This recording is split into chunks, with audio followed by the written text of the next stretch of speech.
ಇದು ಒಂದು ಕಾಯಿಲೆ ವಿಶೇಷ ಕಾರ್ಯಕ್ರಮಕ್ಕೆ ಸ್ವಾಗತ. ನಾನು ಹರಿಪ್ರಸಾದ್.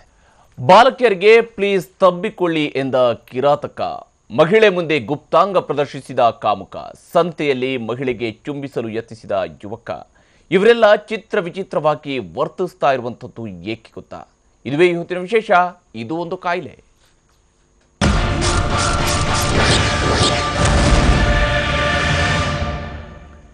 ಬೆಂಗಳೂರಿನಲ್ಲಿ ಕಾಮುಕನೊಬ್ಬ ದುರ್ವರ್ತನೆ ತೋರಿದ ಪ್ರಕರಣ ನಡೆದಿದೆ. ವೈಯಾಲಿಕಾವಲ್ನಲ್ಲಿ ಮಣಿಕಂಠ ಎಂಬ ಯುವಕ ಬಾಲಕಿಯರ ಜೊತೆ ಅಸಭ್ಯವಾಗಿ ವರ್ತಿಸಿದ್ದಾನೆ.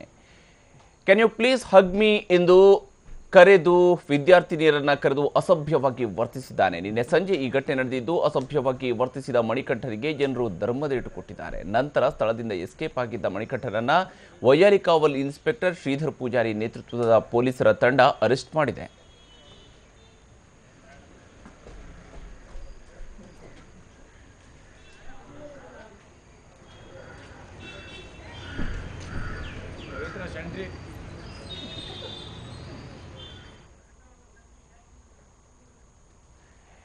ಇದು ಬೆಂಗಳೂರಿನ ಘಟನೆ. ಆದರೆ ಇನ್ನು ಮಂಡ್ಯದಲ್ಲಿ ಈ ರೀತಿಯ ವಿಚಿತ್ರ ಘಟನೆಯೊಂದು ನಡೆದಿದೆ. ಮಾದಕ ವಸ್ತುಗಳ ವ್ಯಸನಿಯಾಗಿದ್ದ ಯುವಕ ಸಂತೆಯಲ್ಲಿ ತರಕಾರಿ ಕೊಳ್ಳಲು ಬಂದಿದ್ದ ಮಹಿಳೆಯರಿಗೆ ಚುಂಬಿಸಲು ಹೋಗಿ ಸಾರ್ವಜನಿಕರಿಂದ ಧರ್ಮದೇಟು ತಿಂದು ಪೊಲೀಸರ ಅತಿಥಿಯಾಗಿದ್ದಾನೆ.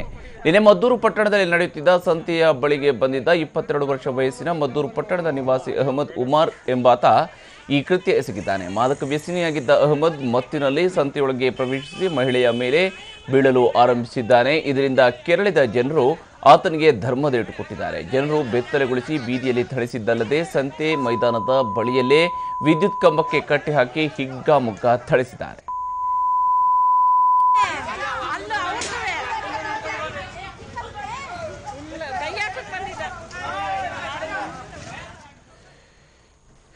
ಇದೇ ರೀತಿಯ ಮತ್ತೊಂದು ಪ್ರಕರಣ ಬೆಂಗಳೂರಲ್ಲಿ ನಡೆದಿದೆ. ಮಹಿಳೆ ಮುಂದೆ ಹೋದ ಆರೋಪಿ ಫರ್ವೇಜ್ ಲೈಂಗಿಕ ಕ್ರಿಯೆಗೆ ಆಹ್ವಾನಿಸಿ ಗುಪ್ತಾಂಗ ಪ್ರದರ್ಶಿಸಿದ್ದಾನೆ. ಜನವರಿ 5ರಂದು ಸದಾಶಿವನಗರ ಠಾಣಾ ವ್ಯಾಪ್ತಿಯಲ್ಲಿ ಈ ಘಟನೆ ನಡೆದಿದ್ದು, ಸಂತ್ರಸ್ತೆಯ ಮನೆಯ ಮುಂದೆ ಕಾಮುಕ ಫರ್ವೇಜ್ ಈ ಕೃತ್ಯ ಎಸಗಿದ್ದಾನೆ. ಸಂತ್ರಸ್ತೆಯ ಕುಟುಂಬ ಸದಸ್ಯರು ದೂರು ದಾಖಲಿಸಿದ್ದಾರೆ. ಪೊಲೀಸರು ಆರೋಪಿ ಫರ್ವೇಜ್ನನ್ನ ಜೈಲಿಗಟ್ಟಿದ್ದಾರೆ. ಆದರೆ ಎಲ್ಲ ಘಟನೆಗಳನ್ನು ಗಮನಿಸಿದಾಗ ಹಾಗಾದರೆ ಯಾಕೆ ಈ ರೀತಿಯಾದಂಥ ವರ್ತನೆ ಕಂಡು ಬರ್ತಾ ಇರತಕ್ಕಂಥದ್ದು ಯುವಕರಿಂದ ಅನ್ನುವಂಥದ್ದು ಪ್ರಮುಖವಾಗಿದೆ. ಇದು ಕೂಡ ಒಂದು ಮಾದರಿಯ ಕಾಯಿಲೆಯೇ, ಮಾನಸಿಕವಾಗಿರ್ತಕ್ಕಂಥ ತೊಂದರೆಯೇ? ಯಾವ ಕಾರಣಕ್ಕಾಗಿ ಈ ರೀತಿಯಾದಂತಹ ವರ್ತನೆ ಬರುತ್ತೆ? ಅಥವಾ ಇದು ಕಾಮದ ಪ್ರದರ್ಶನವೇ ಅಥವಾ ಕುಡಿದ ಅಮಲಿನ ಪ್ರದರ್ಶನ ಅಷ್ಟೇನಾ? ಎಲ್ಲ ವಿಚಾರದ ಬಗ್ಗೆ ಕೂಡ ಮಾತಾಡೋಕ್ಕೆ ನಮ್ಮ ಜೊತೆಗೆ ನಮ್ಮ ಸ್ಟುಡಿಯೋದಲ್ಲಿ ಅತಿಥಿಗಳು ಕೂಡ ಜಾಯ್ನ್ ಆಗಿದ್ದಾರೆ. ಹಿರಿಯ ಮನೋವೈದ್ಯರಾಗಿರುವ ಡಾಕ್ಟರ್ CR ಚಂದ್ರಶೇಖರ್ ಅವರು ನಮ್ಮೊಂದಿಗೆ ಈ ಕಾರ್ಯಕ್ರಮದಲ್ಲಿ ಜಾಯ್ನ್ ಆಗಿದ್ದಾರೆ. ನಿವೃತ್ತ ಹಿರಿಯ ಪೊಲೀಸ್ ಅಧಿಕಾರಿ ಬಸವರಾಜ್ ಮಾಲಗತ್ತಿ ಅವರು ನಮ್ಮೊಂದಿಗೆ ಈ ಕಾರ್ಯಕ್ರಮದಲ್ಲಿದ್ದಾರೆ. ವಕೀಲರು ಹಾಗೂ ಮಹಿಳೆಯರ ವಿರುದ್ಧದ ದೌರ್ಜನ್ಯ ಪ್ರಕರಣಗಳ ಮಾಜಿ ಅಭಿಯೋಜಕರಾಗಿರುವ ಗಂಗಾಧರ್ ಶೆಟ್ಟಿ ನಮ್ಮ ಜೊತೆಗೆ ಈ ಕಾರ್ಯಕ್ರಮದಲ್ಲಿದ್ದಾರೆ. ಹಾಗೆಯೇ ನ್ಯೂ ಬಾಲ್ಡ್ವಿನ್ ಇಂಟರ್ನ್ಯಾಷನಲ್ ಹೈಸ್ಕೂಲ್ನ ಪ್ರಾಂಶುಪಾಲರಾಗಿರುವ ಶೈಲಜಾ ಕುಮಾರ್ ನಮ್ಮ ಜೊತೆಗೆ ಈ ಕಾರ್ಯಕ್ರಮದಲ್ಲಿ ಜಾಯ್ನ್ ಆಗಿದ್ದಾರೆ. ಹಾಗೆ ಮಹಾಜನ್ ಕಾಲೇಜಿನ ವಿದ್ಯಾರ್ಥಿನಿ ಸುಪ್ರಿಯಾ ನಮ್ಮ ಜೊತೆಗೆ ಮೈಸೂರು ಸ್ಟುಡಿಯೋದಿಂದ ಈ ಕಾರ್ಯಕ್ರಮದಲ್ಲಿ ಜಾಯ್ನ್ ಆಗಿದ್ದಾರೆ. ಮೊದಲಿಗೆ ಶೈಲಜಾ ಕುಮಾರ್ ಅವರು, ಈ ಪ್ರಕರಣಗಳನ್ನು ಗಮನಿಸಿದಾಗ ತಮ್ಮ ಅಭಿಪ್ರಾಯ ಏನು? ಇಲ್ಲಿ ಇರ್ತಕ್ಕಂಥ ಈ ವರ್ತನೆಗಳನ್ನು ಗಮನಿಸಿದಾಗ ನಿಮಗೆ ಏನನ್ನಿಸುತ್ತೆ ಇದನ್ನು ನೋಡಿದಾಗ? ನನಗನ್ಸುತ್ತೆ ಇಡೀ ವಿಶ್ವದಲ್ಲೇ ನಮ್ಮ ಸಂಸ್ಕೃತಿ ಎಷ್ಟು ಚೆನ್ನಾಗಿದೆ ಅಂದರೆ ಅಷ್ಟು ಪ್ರಸಿದ್ಧವಾಗಿದೆ. ಈ ಸಂಸ್ಕೃತಿನ ನಾವು ನಮ್ಮ ಮಕ್ಕಳಲ್ಲಿ ಸರಿಯಾದ ರೀತಿಯಲ್ಲಿ ಹೇಳ್ಕೊಡ್ಬೇಕು. ನಮ್ಮ ಬಾಲ್ವಿನ್ ಸ್ಕೂಲಲ್ಲಿ ನಾವು ಈ ಸಂಸ್ಕೃತಿನ ಎಷ್ಟು ಚೆನ್ನಾಗಿ ಹೇಳ್ಕೊಡ್ತೀವಿ ಅಂದರೆ, ನಾನು ಒಂದು ಎಕ್ಸಾಂಪಲ್ ಮೂಲಕ ಹೇಳ್ತೀನಿ. ನಾವು ಒಂದು ದಿವಸ ಡಿಸೆಂಬರಲ್ಲಿ ಒಂದು ವೇಳೆ ಹೋಮ್ವರ್ಕ್ಸು ಅದು ಇದು ಕೊಡಬೇಕು ಅಂದರೆ ನಾವು ಬರೆಯೋದ ಪ್ರಕಾರ ನಾವು ಹೇಳ್ಕೊಡೋದಿಲ್ಲ. ಅಂದರೆ ಬಿಹೇವಿಯರ್ ಆಟಿಟ್ಯೂಡ್ ಅನ್ನೋದನ್ನು ಒಂದು ಹೇಳ್ಕೊಡ್ತೀವಿ. ಒಂದು ಆರ್ಫನೇಜ್ಗೆ ಹೋಗಿ ಇದು ಕೊಡಿ, ಇದು ಒಳ್ಳೆಯದು ಅಂದರೆ ಇದು ಕೊಡಿ. ಆಮೇಲೆ ತಾಯಿ ತಂದೆಗೆ ಯಾವ ಥರ ರೆಸ್ಪೆಕ್ಟ್ ಕೊಡಬೇಕು, ತಾಯಿಗೆ ಸಹಾಯ ಮಾಡು, ಈ ಥರ ಇದು ಮಾಡಿ. ಆಮೇಲೆ ಇನ್ನೊಬ್ಬರ ಕೈಲಿ ಮಾತಾಡಿ, ಯಾವ ಥರ ರೀತಿ ನೀತಿಯಲ್ಲಿ ನೀವು ನಿಂತ್ಕೊಂಡು ಮಾತಾಡಬೇಕು ಅಂದರೆ ಒಂದು ಸಂಸ್ಕೃತಿ ಅನ್ನೋದು ಒಂದು ಇದರಲ್ಲಿ ಅಳವಡಿಸ್ಕೊಂಡಿದೆ. ಈ ಸಂಸ್ಕೃತಿನ ನಾವು ಯಾವಾಗ ನಮ್ಮ ಮಕ್ಕಳಿಗೆ ಹೇಳ್ಕೊಡ್ತೀವೋ ಅಂದರೆ ಚಿಕ್ಕ ವಯಸ್ಸಿಂದಾನೇ ಹೇಳ್ಕೊಟ್ರೆ ಅವ್ರು ದೊಡ್ಡವರಾಗ್ತಾರೆ. ಆ ದೊಡ್ಡವರೇನೆ ಇಂಥ ಕಾರ್ಯಗಳನ್ನು ಮಾಡದೇ ಇರೋದಕ್ಕೆ ನಮ್ಮ ಟೀಚರ್ಸು, ನಮ್ಮ ತಾಯಿ ತಂದೆಗಳು, ನಾವುಗಳು ಎಲ್ಲರೂ ಸಹಕಾರ ಮಾಡಿದ್ರೆ ಖಂಡಿತವಾಗ್ಲೂ ಕೂಡ ಇದು ನಡೆಯೋಕ್ಕೆ ಸಾಧ್ಯ ಇಲ್ಲ. ಮುಂಚೆಯಿಂದಾನೇ ನಾವು ಇದನ್ನು ಸಂಸ್ಕೃತಿನ ಸರಿಯಾಗಿ ಅಳವಡಿಸ್ಪಡಬೇಕು. ಶೈಲಜಾ ಅವರು ಮಾತಾಡ್ತೀರಿ. ಸುಪ್ರಿಯಾ, ತಾವು ಯಾವ ರೀತಿಯಾಗಿ ಇದನ್ನು ನೋಡ್ತೀರಿ? ಯಾಕಂದರೆ ಈ ರೀತಿಯಾಗಿ ವರ್ತಿಸ್ತಾ ಇರ್ತಕ್ಕಂಥ ಯುವಕರನ್ನು ಗಮನಿಸಿದಾಗ ಬಹುಶಃ ಅವರ ಸಂಪರ್ಕ ಸಾಧ್ಯ ಆಗ್ತಿಲ್ಲ. ಅವ್ರ ಜೊತೆಗೆ ನಾನು ಮತ್ತೆ ಮಾತಾಡ್ತೀನಿ. ಗಂಗಾಧರ್ ಶೆಟ್ಟಿ ಅವರೇ, ತಾವು ಬೇರೆ ಬೇರೆ ಕೇಸ್ಗಳನ್ನು ನೋಡಿದಾಗ ಈ ಪ್ರಕರಣಗಳನ್ನು ನೀವು ಯಾವ ರೀತಿಯಾಗಿ ನೋಡ್ತೀರಿ? ನಾವು ಕೂಡ ಈ ಕಾನೂನಿನ ದೃಷ್ಟಿಯಲ್ಲಿ ನೋಡಿದಾಗ ಕಾನೂನು ಭಾಳ ಕಟ್ಟುನಿಟ್ಟಾಗಿ ಬರ್ತಾ ಇದೆ. ಎಸ್, ಪೋಕ್ಸೋ ಬಂತು, ಅದಕ್ಕಿಂತ ಮೊದಲು 354 376ಗಳು ಬಂತು. ಆದ್ರೂ ಕೂಡ ಯಾಕೆ ಇವಾಗ ಇದನ್ನು ತಡೆಗಟ್ಟಲಿಕ್ಕೆ ಆಗ್ತಾ ಇಲ್ಲ ಅಂತೇಳಿ ನಾನು ಈ ಮೇಡಮ್ ಹೇಳಿರೋದಕ್ಕೆ ನನ್ನ ಸಹಮತನೂ ಇದೆ. ಯಾಕೆಂದರೆ ಸಂಸ್ಕೃತಿ ಅಂತ ಹೇಳಿದರೆ ಇವಾಗ ಹುಡುಗಿ ಆಗಿರ್ಬೋದು, ಹುಡುಗ ಆಗಿರ್ಬೋದು, ಹುಡುಗನಿಗೂ ಕೂಡ ಇಂಥ ಇಂದು ಶಿಕ್ಷೆ ಇದ್ರೂ ಕೂಡ ಯಾಕೆ ನಾನು ಆ ಕೃತ್ಯವನ್ನು ನಡೆಸ್ತಾ ಇದ್ದೀನಿ ಅಂತೇಳಿ ಆವಾಗ ಅದರಲ್ಲಿ ಸ್ವಲ್ಪ ಪೋರ್ಷನ್ನು ಹುಡುಗಿಯರ್ದು ಇಲ್ಲ ಅಂತ ನಾನು ಹೇಳಲ್ಲ.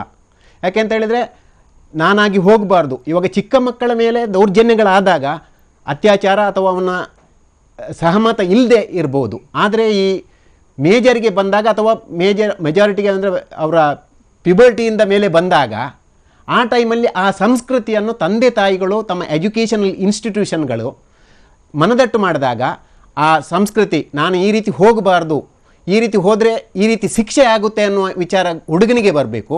ಅದೇ ರೀತಿ ನಾನು ಇಂಥ ತಪ್ಪುಗಳನ್ನು ಮಾಡ್ತಾ ಇದ್ದೀನಿ ಅನ್ನೋ ವಿಚಾರ ಆ ಹುಡುಗಿಗೂ ಬರಬೇಕು. ಹುಡುಗಿಗೆ ಬರಬೇಕು ಅಂತ ಹೇಳಿದರೆ ತಂದೆ ತಾಯಿಗಳಿಂದ ಬರಬೇಕು ಅಥವಾ ಎಜುಕೇಷನಲ್ ಇನ್ಸ್ಟಿಟ್ಯೂಟ್ ಇಂದ. ಶೆಟ್ಟಿ ಅವರು ಮಾತಾಡ್ತೀನಿ ನಿಮ್ಮ ಜೊತೆ ಅದ್ರ ಬಗ್ಗೆ ಮತ್ತೆ ಡೀಟೇಲ್ ಆಗಿ ಮಾತಾಡಿ.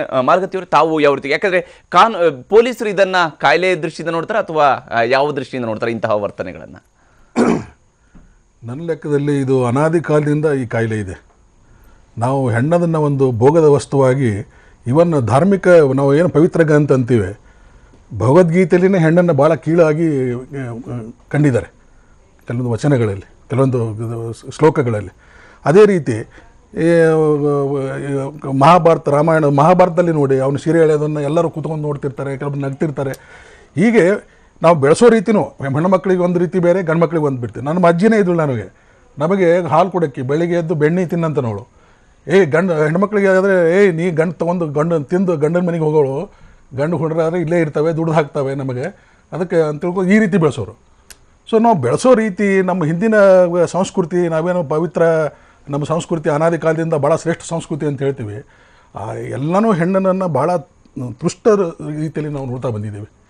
ಇದೇ ನಮ್ಮ ಮಾನಸಿಕವಾಗಿ ಅದೇ ಹಾಗೆ ಡೆವಲಪ್ ಆಗಿದೆ ಅಂತ ನನ್ನ ಅನಿಸಿಕೆ. ಬಟ್ ಇತ್ತಿತ್ತಲಾಗಿ ನಾವು ನೋಡಿದಾಗ ಈ ಬಿಕಾಸ್ ಆಫ್ ಮೀಡಿಯಾದಿಂದಾಗಲಿ, ಪ್ರತಿಯೊಂದು ಎಲೆಕ್ಟ್ರಾನಿಕ್ ಥಿಂಗ್ಸ್ ಆಗಲಿ, ಇದರಲ್ಲಿಂದ ಹೆಚ್ಚಿಗೆ ಬೆಳಕಿ ಹೊರತಾಗಿ ಅದೇನು ಹೊಸದೇನಲ್ಲ. ಬಟ್ ನಮ್ಮ ಇದರಲ್ಲಿ ಇತ್ತಿತ್ತಲಾಗಿ ನೋಡಿದಾಗ ಅನೇಕ ಕೇಸುಗಳಲ್ಲಿ ಆದಂಥ ಆರೋಪಿಗಳನ್ನು ನಮ್ಮ ಪೊಲೀಸರು ಪತ್ತೆ ಹಚ್ಚಿದ್ದಾರೆ, ತಕ್ಷಣ ಹಿಡಿದಿದ್ದಾರೆ. ಅದಕ್ಕೆ ನಾನು ಪೊಲೀಸರನ್ನು ಶ್ಲಾಘಿಸ್ತೇನೆ. ಆದಮೇಲೆ ತಕ್ಷಣ ಹಿಡಿದುಕೊಳ್ಳೇನೆ ಅಟ್ಲೀಸ್ಟ್ ಸ್ವಲ್ಪ ಸಮಾಜಕ್ಕೆ ದುಷ್ಟ ವ್ಯಕ್ತಿಗಳಿಗೆ ಒಂದು ಮೆಸೇಜ್ ಹೋಗ್ತದೆ, ಪೊಲೀಸರು ಬಿಡೋದಲ್ಲಪ್ಪ, ಹಿಡಿದು ಹಾಕ್ತಾರೆ ಅಂತನ್ನುವಂಥ ಒಂದು ವಾರ್ನಿಂಗ್ ಹೋಗ್ತದೆ. ಅದಕ್ಕೆ ನಾನು ಪೊಲೀಸರನ್ನು ಅಪ್ರಿಷಿಯೇಟ್ ಮಾಡ್ತೇನೆ. ಎಸ್, ಹಾಗೆ ಸುಪ್ರಿಯಾ, ತಾವು ಯಾವ ರೀತಿಯಾಗಿ ನೋಡ್ತೀರಿ ಈ ಘಟನೆಗಳನ್ನು ಗಮನಿಸಿದಾಗ, ಈ ರೀತಿಯಾದಂತಹ ಯುವಕರ ವರ್ತನೆಯನ್ನು ಗಮನಿಸಿದಾಗ, ಹೆಣ್ಣು ಮಕ್ಕಳ ಹತ್ರ ವರ್ತಿಸ್ತಾ ಇರ್ತಕ್ಕಂಥ ರೀತಿ, ನನಗೆ ಕಿಸ್ ಮಾಡಿ ಅಥವಾ ನನಗೆ ಹಗ್ ಮಾಡಿ ಅಂತ ಕೇಳ್ತಾ ಇರ್ತಕ್ಕಂಥ ರೀತಿಯನ್ನು ಗಮನಿಸಿದಾಗ, ಇದನ್ನು ನೋಡಿದಾಗ ತಮಗೇನು ಅನಿಸುತ್ತೆ?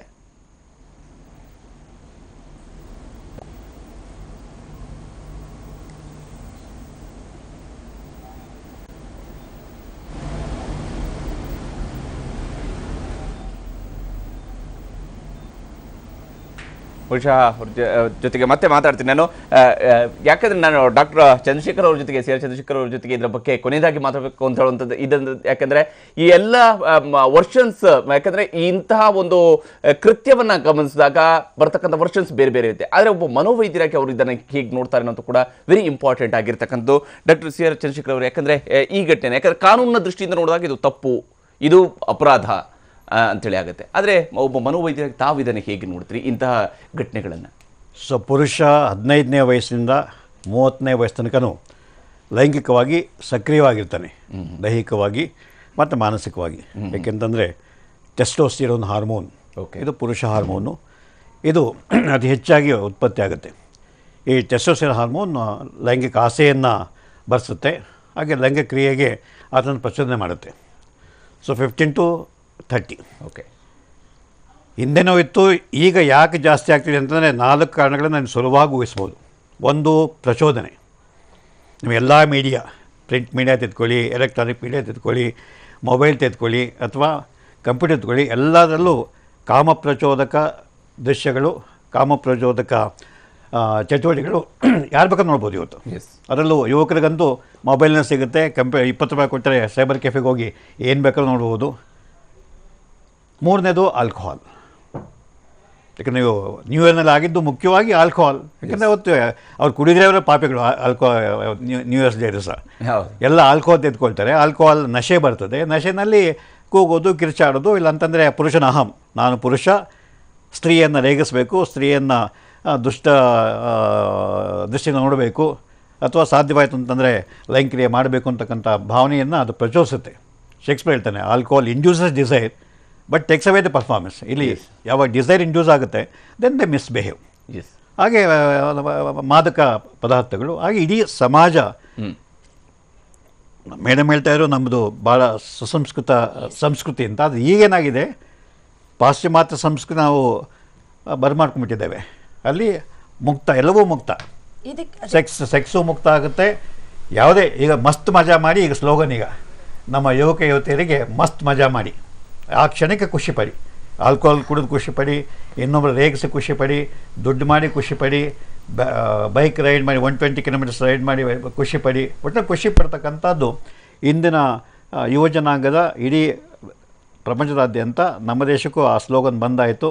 ಈಗೇನಾಗಿದೆ ಅಂತಂದರೆ ಎಲ್ಲ ಯುವತಿಯರು, ಅವರು ಓದ್ತಾ ಇರೋ ವಿದ್ಯಾರ್ಥಿಗಳಾಗಲಿ, ಓದ್ದೇ ಇರತಕ್ಕಂಥ ಆಗಲಿ, ಎಲ್ಲ ಯುವತಿಯರು ಇವತ್ತು ಲೈಂಗಿಕವಾಗಿ ಸ್ವೇಚ್ಛಾವರ್ತನೆಯನ್ನು ತೋರಿಸೋದೇ ಅವರಿಗೆ ಆನಂದ ಅಂತ ತಿಳ್ಕೊಂಬಿಟ್ಟಾರೆ. ಈ 4 ಕಾರಣಗಳು ನಾನು ಮುಖ್ಯವಾಗಿ ಗಮನಿಸ್ತೇನೆ. ಯಾವಾಗಿದು ಅಕಸ್ಮಾತ್ ಒಂದು ಸರಿ ಆಯಿತು ಅಂತಂದರೆ ಇದು ಮನುಷ್ಯನಿಗೆ ಆಸೆಗಳನ್ನು, ಕಾಮನೆಗಳನ್ನು ಹತೋಟಿ ಮಾಡ್ತಕ್ಕಂಥ ವಿವೇಚನೆ. ಯಾಕಂದ್ರೆ ಮೇಡಮ್ ಹೇಳ್ತಾರೆ, ಹೀಗೆ ವಿವೇಚನೆ ನಾವು ಬೆಳೆಸಿಲ್ಲ ಅಂತಂದರೆ ಹಸಿವಾಗ್ತಾ ಇದೆ, ಎಷ್ಟು ತಿನ್ನಬೇಕು, ಹೇಗೆ ತಿನ್ನಬೇಕು, ನಿದ್ರೆ ಬರ್ತಾ ಇದೆ, ನಿದ್ರೆ ಎಲ್ಲಿ ಮಾಡಬೇಕು, ಹೇಗೆ ಮಾಡಬೇಕು, ಅಥವಾ ಲೈಂಗಿಕ ಮಾಡಬೇಕು ಅಂತ ಅನಿಸುತ್ತೆ, ಯಾವ ಜೊತೆ ಮಾಡಬೇಕು, ಮದುವೆ ಆಗೋದು ಕಾಯಬೇಕು, ಇವೆಲ್ಲ ವಿವೇಚನೆ. ಲಗಾಮ್ ಹಾಕೋದನ್ನು ನಾವಿವತ್ತು ಹೇಳ್ಕೊಡ್ತಾ ಇಲ್ಲ. ಎಲ್ಲ ತಂದೆ ತಾಯಿಗಳು ಮಕ್ಕಳಿಗೆ ಏನು ಬೇಕಾದ್ರೂ ಮಾಡ್ಕೊಳ್ಳಿ, ದುಡ್ಡಿದೆ, ನಾವು ಏನು ಕೇಳೋದಿಲ್ಲ, ನೀವೇನು ಬೇಕಾದ್ರೂ ಮಾಡ್ಕೊಳ್ಳಿ ಅಂತ ಸರ್ ಹೇಳಿದ್ದು ಸರಿ. ಇದರಲ್ಲಿ ಭಾಗಿಯಾಗಿದ್ದಾರೆ ಸರ್. ನಾವು ತಾಯಿ ತಂದೆ ಕೂಡ ಇರಬೇಕು, ಅದು ನೋಡಬೇಕು, ಮಾನಿಟರ್ ಮಾಡಬೇಕು. ಮೊಬೈಲ್ ಕೊಟ್ಬಿಟ್ಟು ನೀನು ಎಂಜಾಯ್ ಮಾಡಬೇಕು ಅನ್ಬಾರ್ದು. ಟೀಚರ್ ಕೂಡ ಮಾನಿಟರ್ ಮಾಡಬೇಕು, ನಾವು ಮಾನಿಟರ್ ಮಾಡಬೇಕು, ಏನು ಮಾಡ್ತಾ ಇದ್ದೀವಿ ಅಂತ.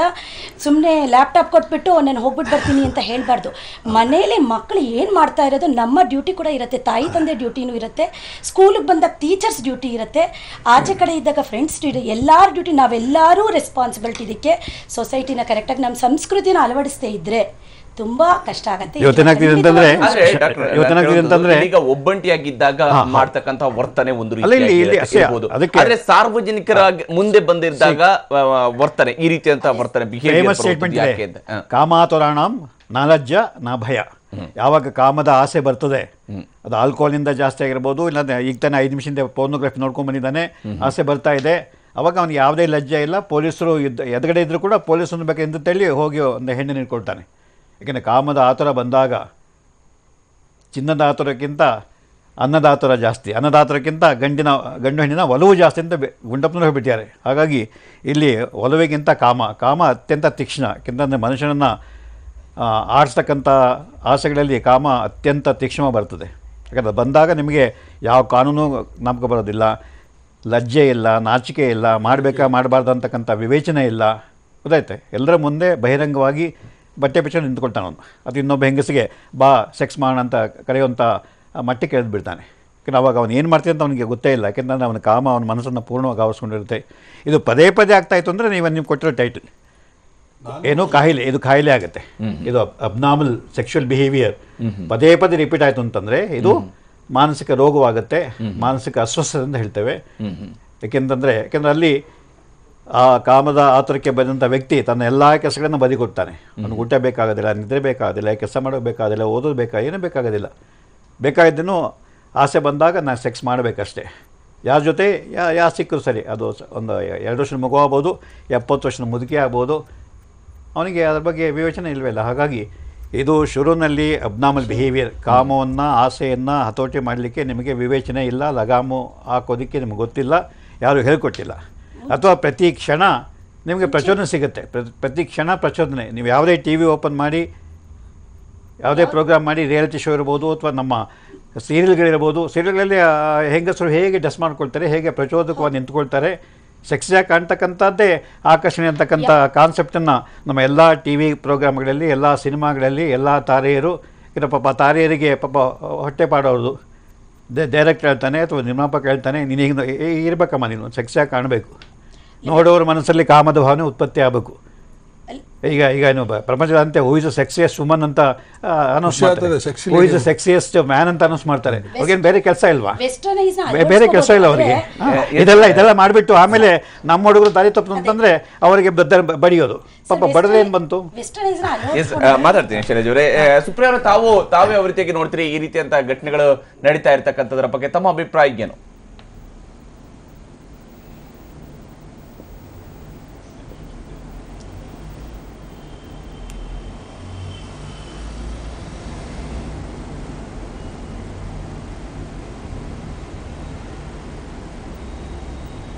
ಸುಪ್ರಿಯಾ ಅವರೇ, ಸರ್, ಈ ಘಟನೆಗಳನ್ನ ಗಮನಿಸಿದಾಗ ತಮ್ಮ ಅಭಿಪ್ರಾಯ ಏನು? ಯಾಕಂದ್ರೆ ಇಲ್ಲಿ ಯುವಕರು ವರ್ತಿಸಿರ್ತಕ್ಕಂತಹ ರೀತಿಯನ್ನು ಗಮನಿಸಿದಾಗ ಒಂದು ಕಡೆಯಲ್ಲಿ ಕಿಸ್ ಮಾಡೋದಕ್ಕೆ ಹೋಗ್ತಾ ಇರ್ತಕ್ಕಂಥದ್ದು, ಬಹಿರಂಗವಾಗಿ ಆಗ್ತಾ ಇರ್ತಕ್ಕಂಥ ಈ ವರ್ತನೆಗಳನ್ನ ಗಮನಿಸಿದಾಗ ತಾವು ಏನು ಹೇಳ್ತೀರಿ ಇದನ್ನ ನೋಡಿದಾಗ? ನನ್ಗನ್ಸಿದ ಪ್ರಕಾರ ಸರ್, ಇದು ಫಸ್ಟಿಂದನೂ ಚಿಕ್ಕ ಮಕ್ಕಳಿಂದಾಗ್ಲೂ ಫಸ್ಟು ಇದನ್ನು ತಂದೆ ತಾಯಿಯವ್ರು ಹೇಳ್ಕೊಡ್ಬೇಕು.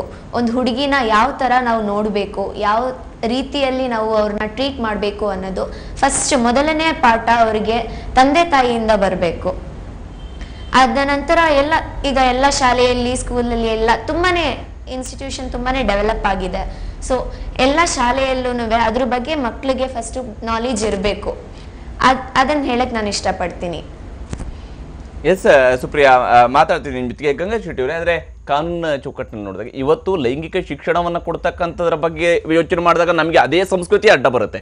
ಇದನ್ನು ಹೇಳುವಂಥದ್ದು ಸಂಸ್ಕೃತಿಯ ವಿರುದ್ಧ ಅಂತೇಳಿ ಆಗುತ್ತೆ. ಹಾಗಾಗಿ ಯಾವ ಸಂಸ್ಕೃತಿಯ ಬಗ್ಗೆ ನಾವು ಮಾತಾಡ್ತಾ ಇದ್ದೀವಿ ಅಂತ ಹೇಳೋದು ಪ್ರಶ್ನೆ ಆಗುತ್ತೆ. ಇದು ಸಂಸ್ಕೃತಿ, ಕಾನೂನು ಮತ್ತು ಸಂಸ್ಕೃತಿಗೆ ಅಲ್ಲಿ ಕಾನೂನಿನಲ್ಲಿ ಅವಕಾಶ ಇಲ್ಲ. ಸಂಸ್ಕೃತಿಯಲ್ಲಿ ನೀನು ಆ ರೀತಿ ಮಾಡಿಲ್ಲ ಅಂತ ಏನು ಬರಲ್ಲ. ಆದರೆ ನಾವು ಇದನ್ನು ತಡೆಗಟ್ಟೋದಕ್ಕೆ ಆ ರೀತಿ ಮಾಡ್ಬೋದು ಅಂತೇಳಿ ಕಾನೂನಿನಲ್ಲಿ ಇವಾಗ ಅಟ್ಲೀಸ್ಟ್ ಇವಾಗ ಪೋಕ್ಸೋ ಬಂದ ಮೇಲೇ ಯಾವ ವಿಚಾರದಲ್ಲಿ ಒಂದು ಹೆಣ್ಣನ್ನು ಕೆಟ್ಟ ದೃಷ್ಟಿಯಲ್ಲಿ ನೋಡಿದ್ರೂ ಕೂಡ ಅಥವಾ ಕೇವಲ ಒಂದು ಟಚ್ ಮಾಡಿದ್ರೂ ಕೂಡ ಅಫೆನ್ಸೇ ಆಗುತ್ತೆ.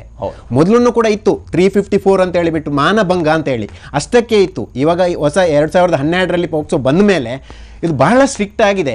ಬಟ್ ಅದನ್ನು ಯುಟಿಲೈಸ್ ಮಾಡ್ಕೊಳ್ಳುವಂಥದ್ದು ಇವಾಗ ಕಾನೂನು, ಪೊಲೀಸರು ಕ್ರೈಮ್ ರಿಜಿಸ್ಟರ್ ಮಾಡಿದಾಗ್ಲೂ ಕೂಡ ಆ ಕಾನೂನುಗಳು ಎಷ್ಟು ಸಮರ್ಪಕವಾಗಿ ಪೊಲೀಸರಿಂದ ಅಥವಾ ಸಾರ್ವಜನಿಕರಿಂದ ಅಥವಾ ಮಹಿಳೆಯಿಂದ, ನೊಂದ ಮಹಿಳೆಯಿಂದ ಬಾಲಕಿಯಿಂದ ಯುಟಿಲೈಸ್ ಆಗ್ತಾ ಇದೆಯಾ, ಫಾಲ್ಸ್ಲಿ ಇಂಪ್ಲಿಕೇಟ್ ಮಾಡುವಂಥದ್ದು ಇದೆ.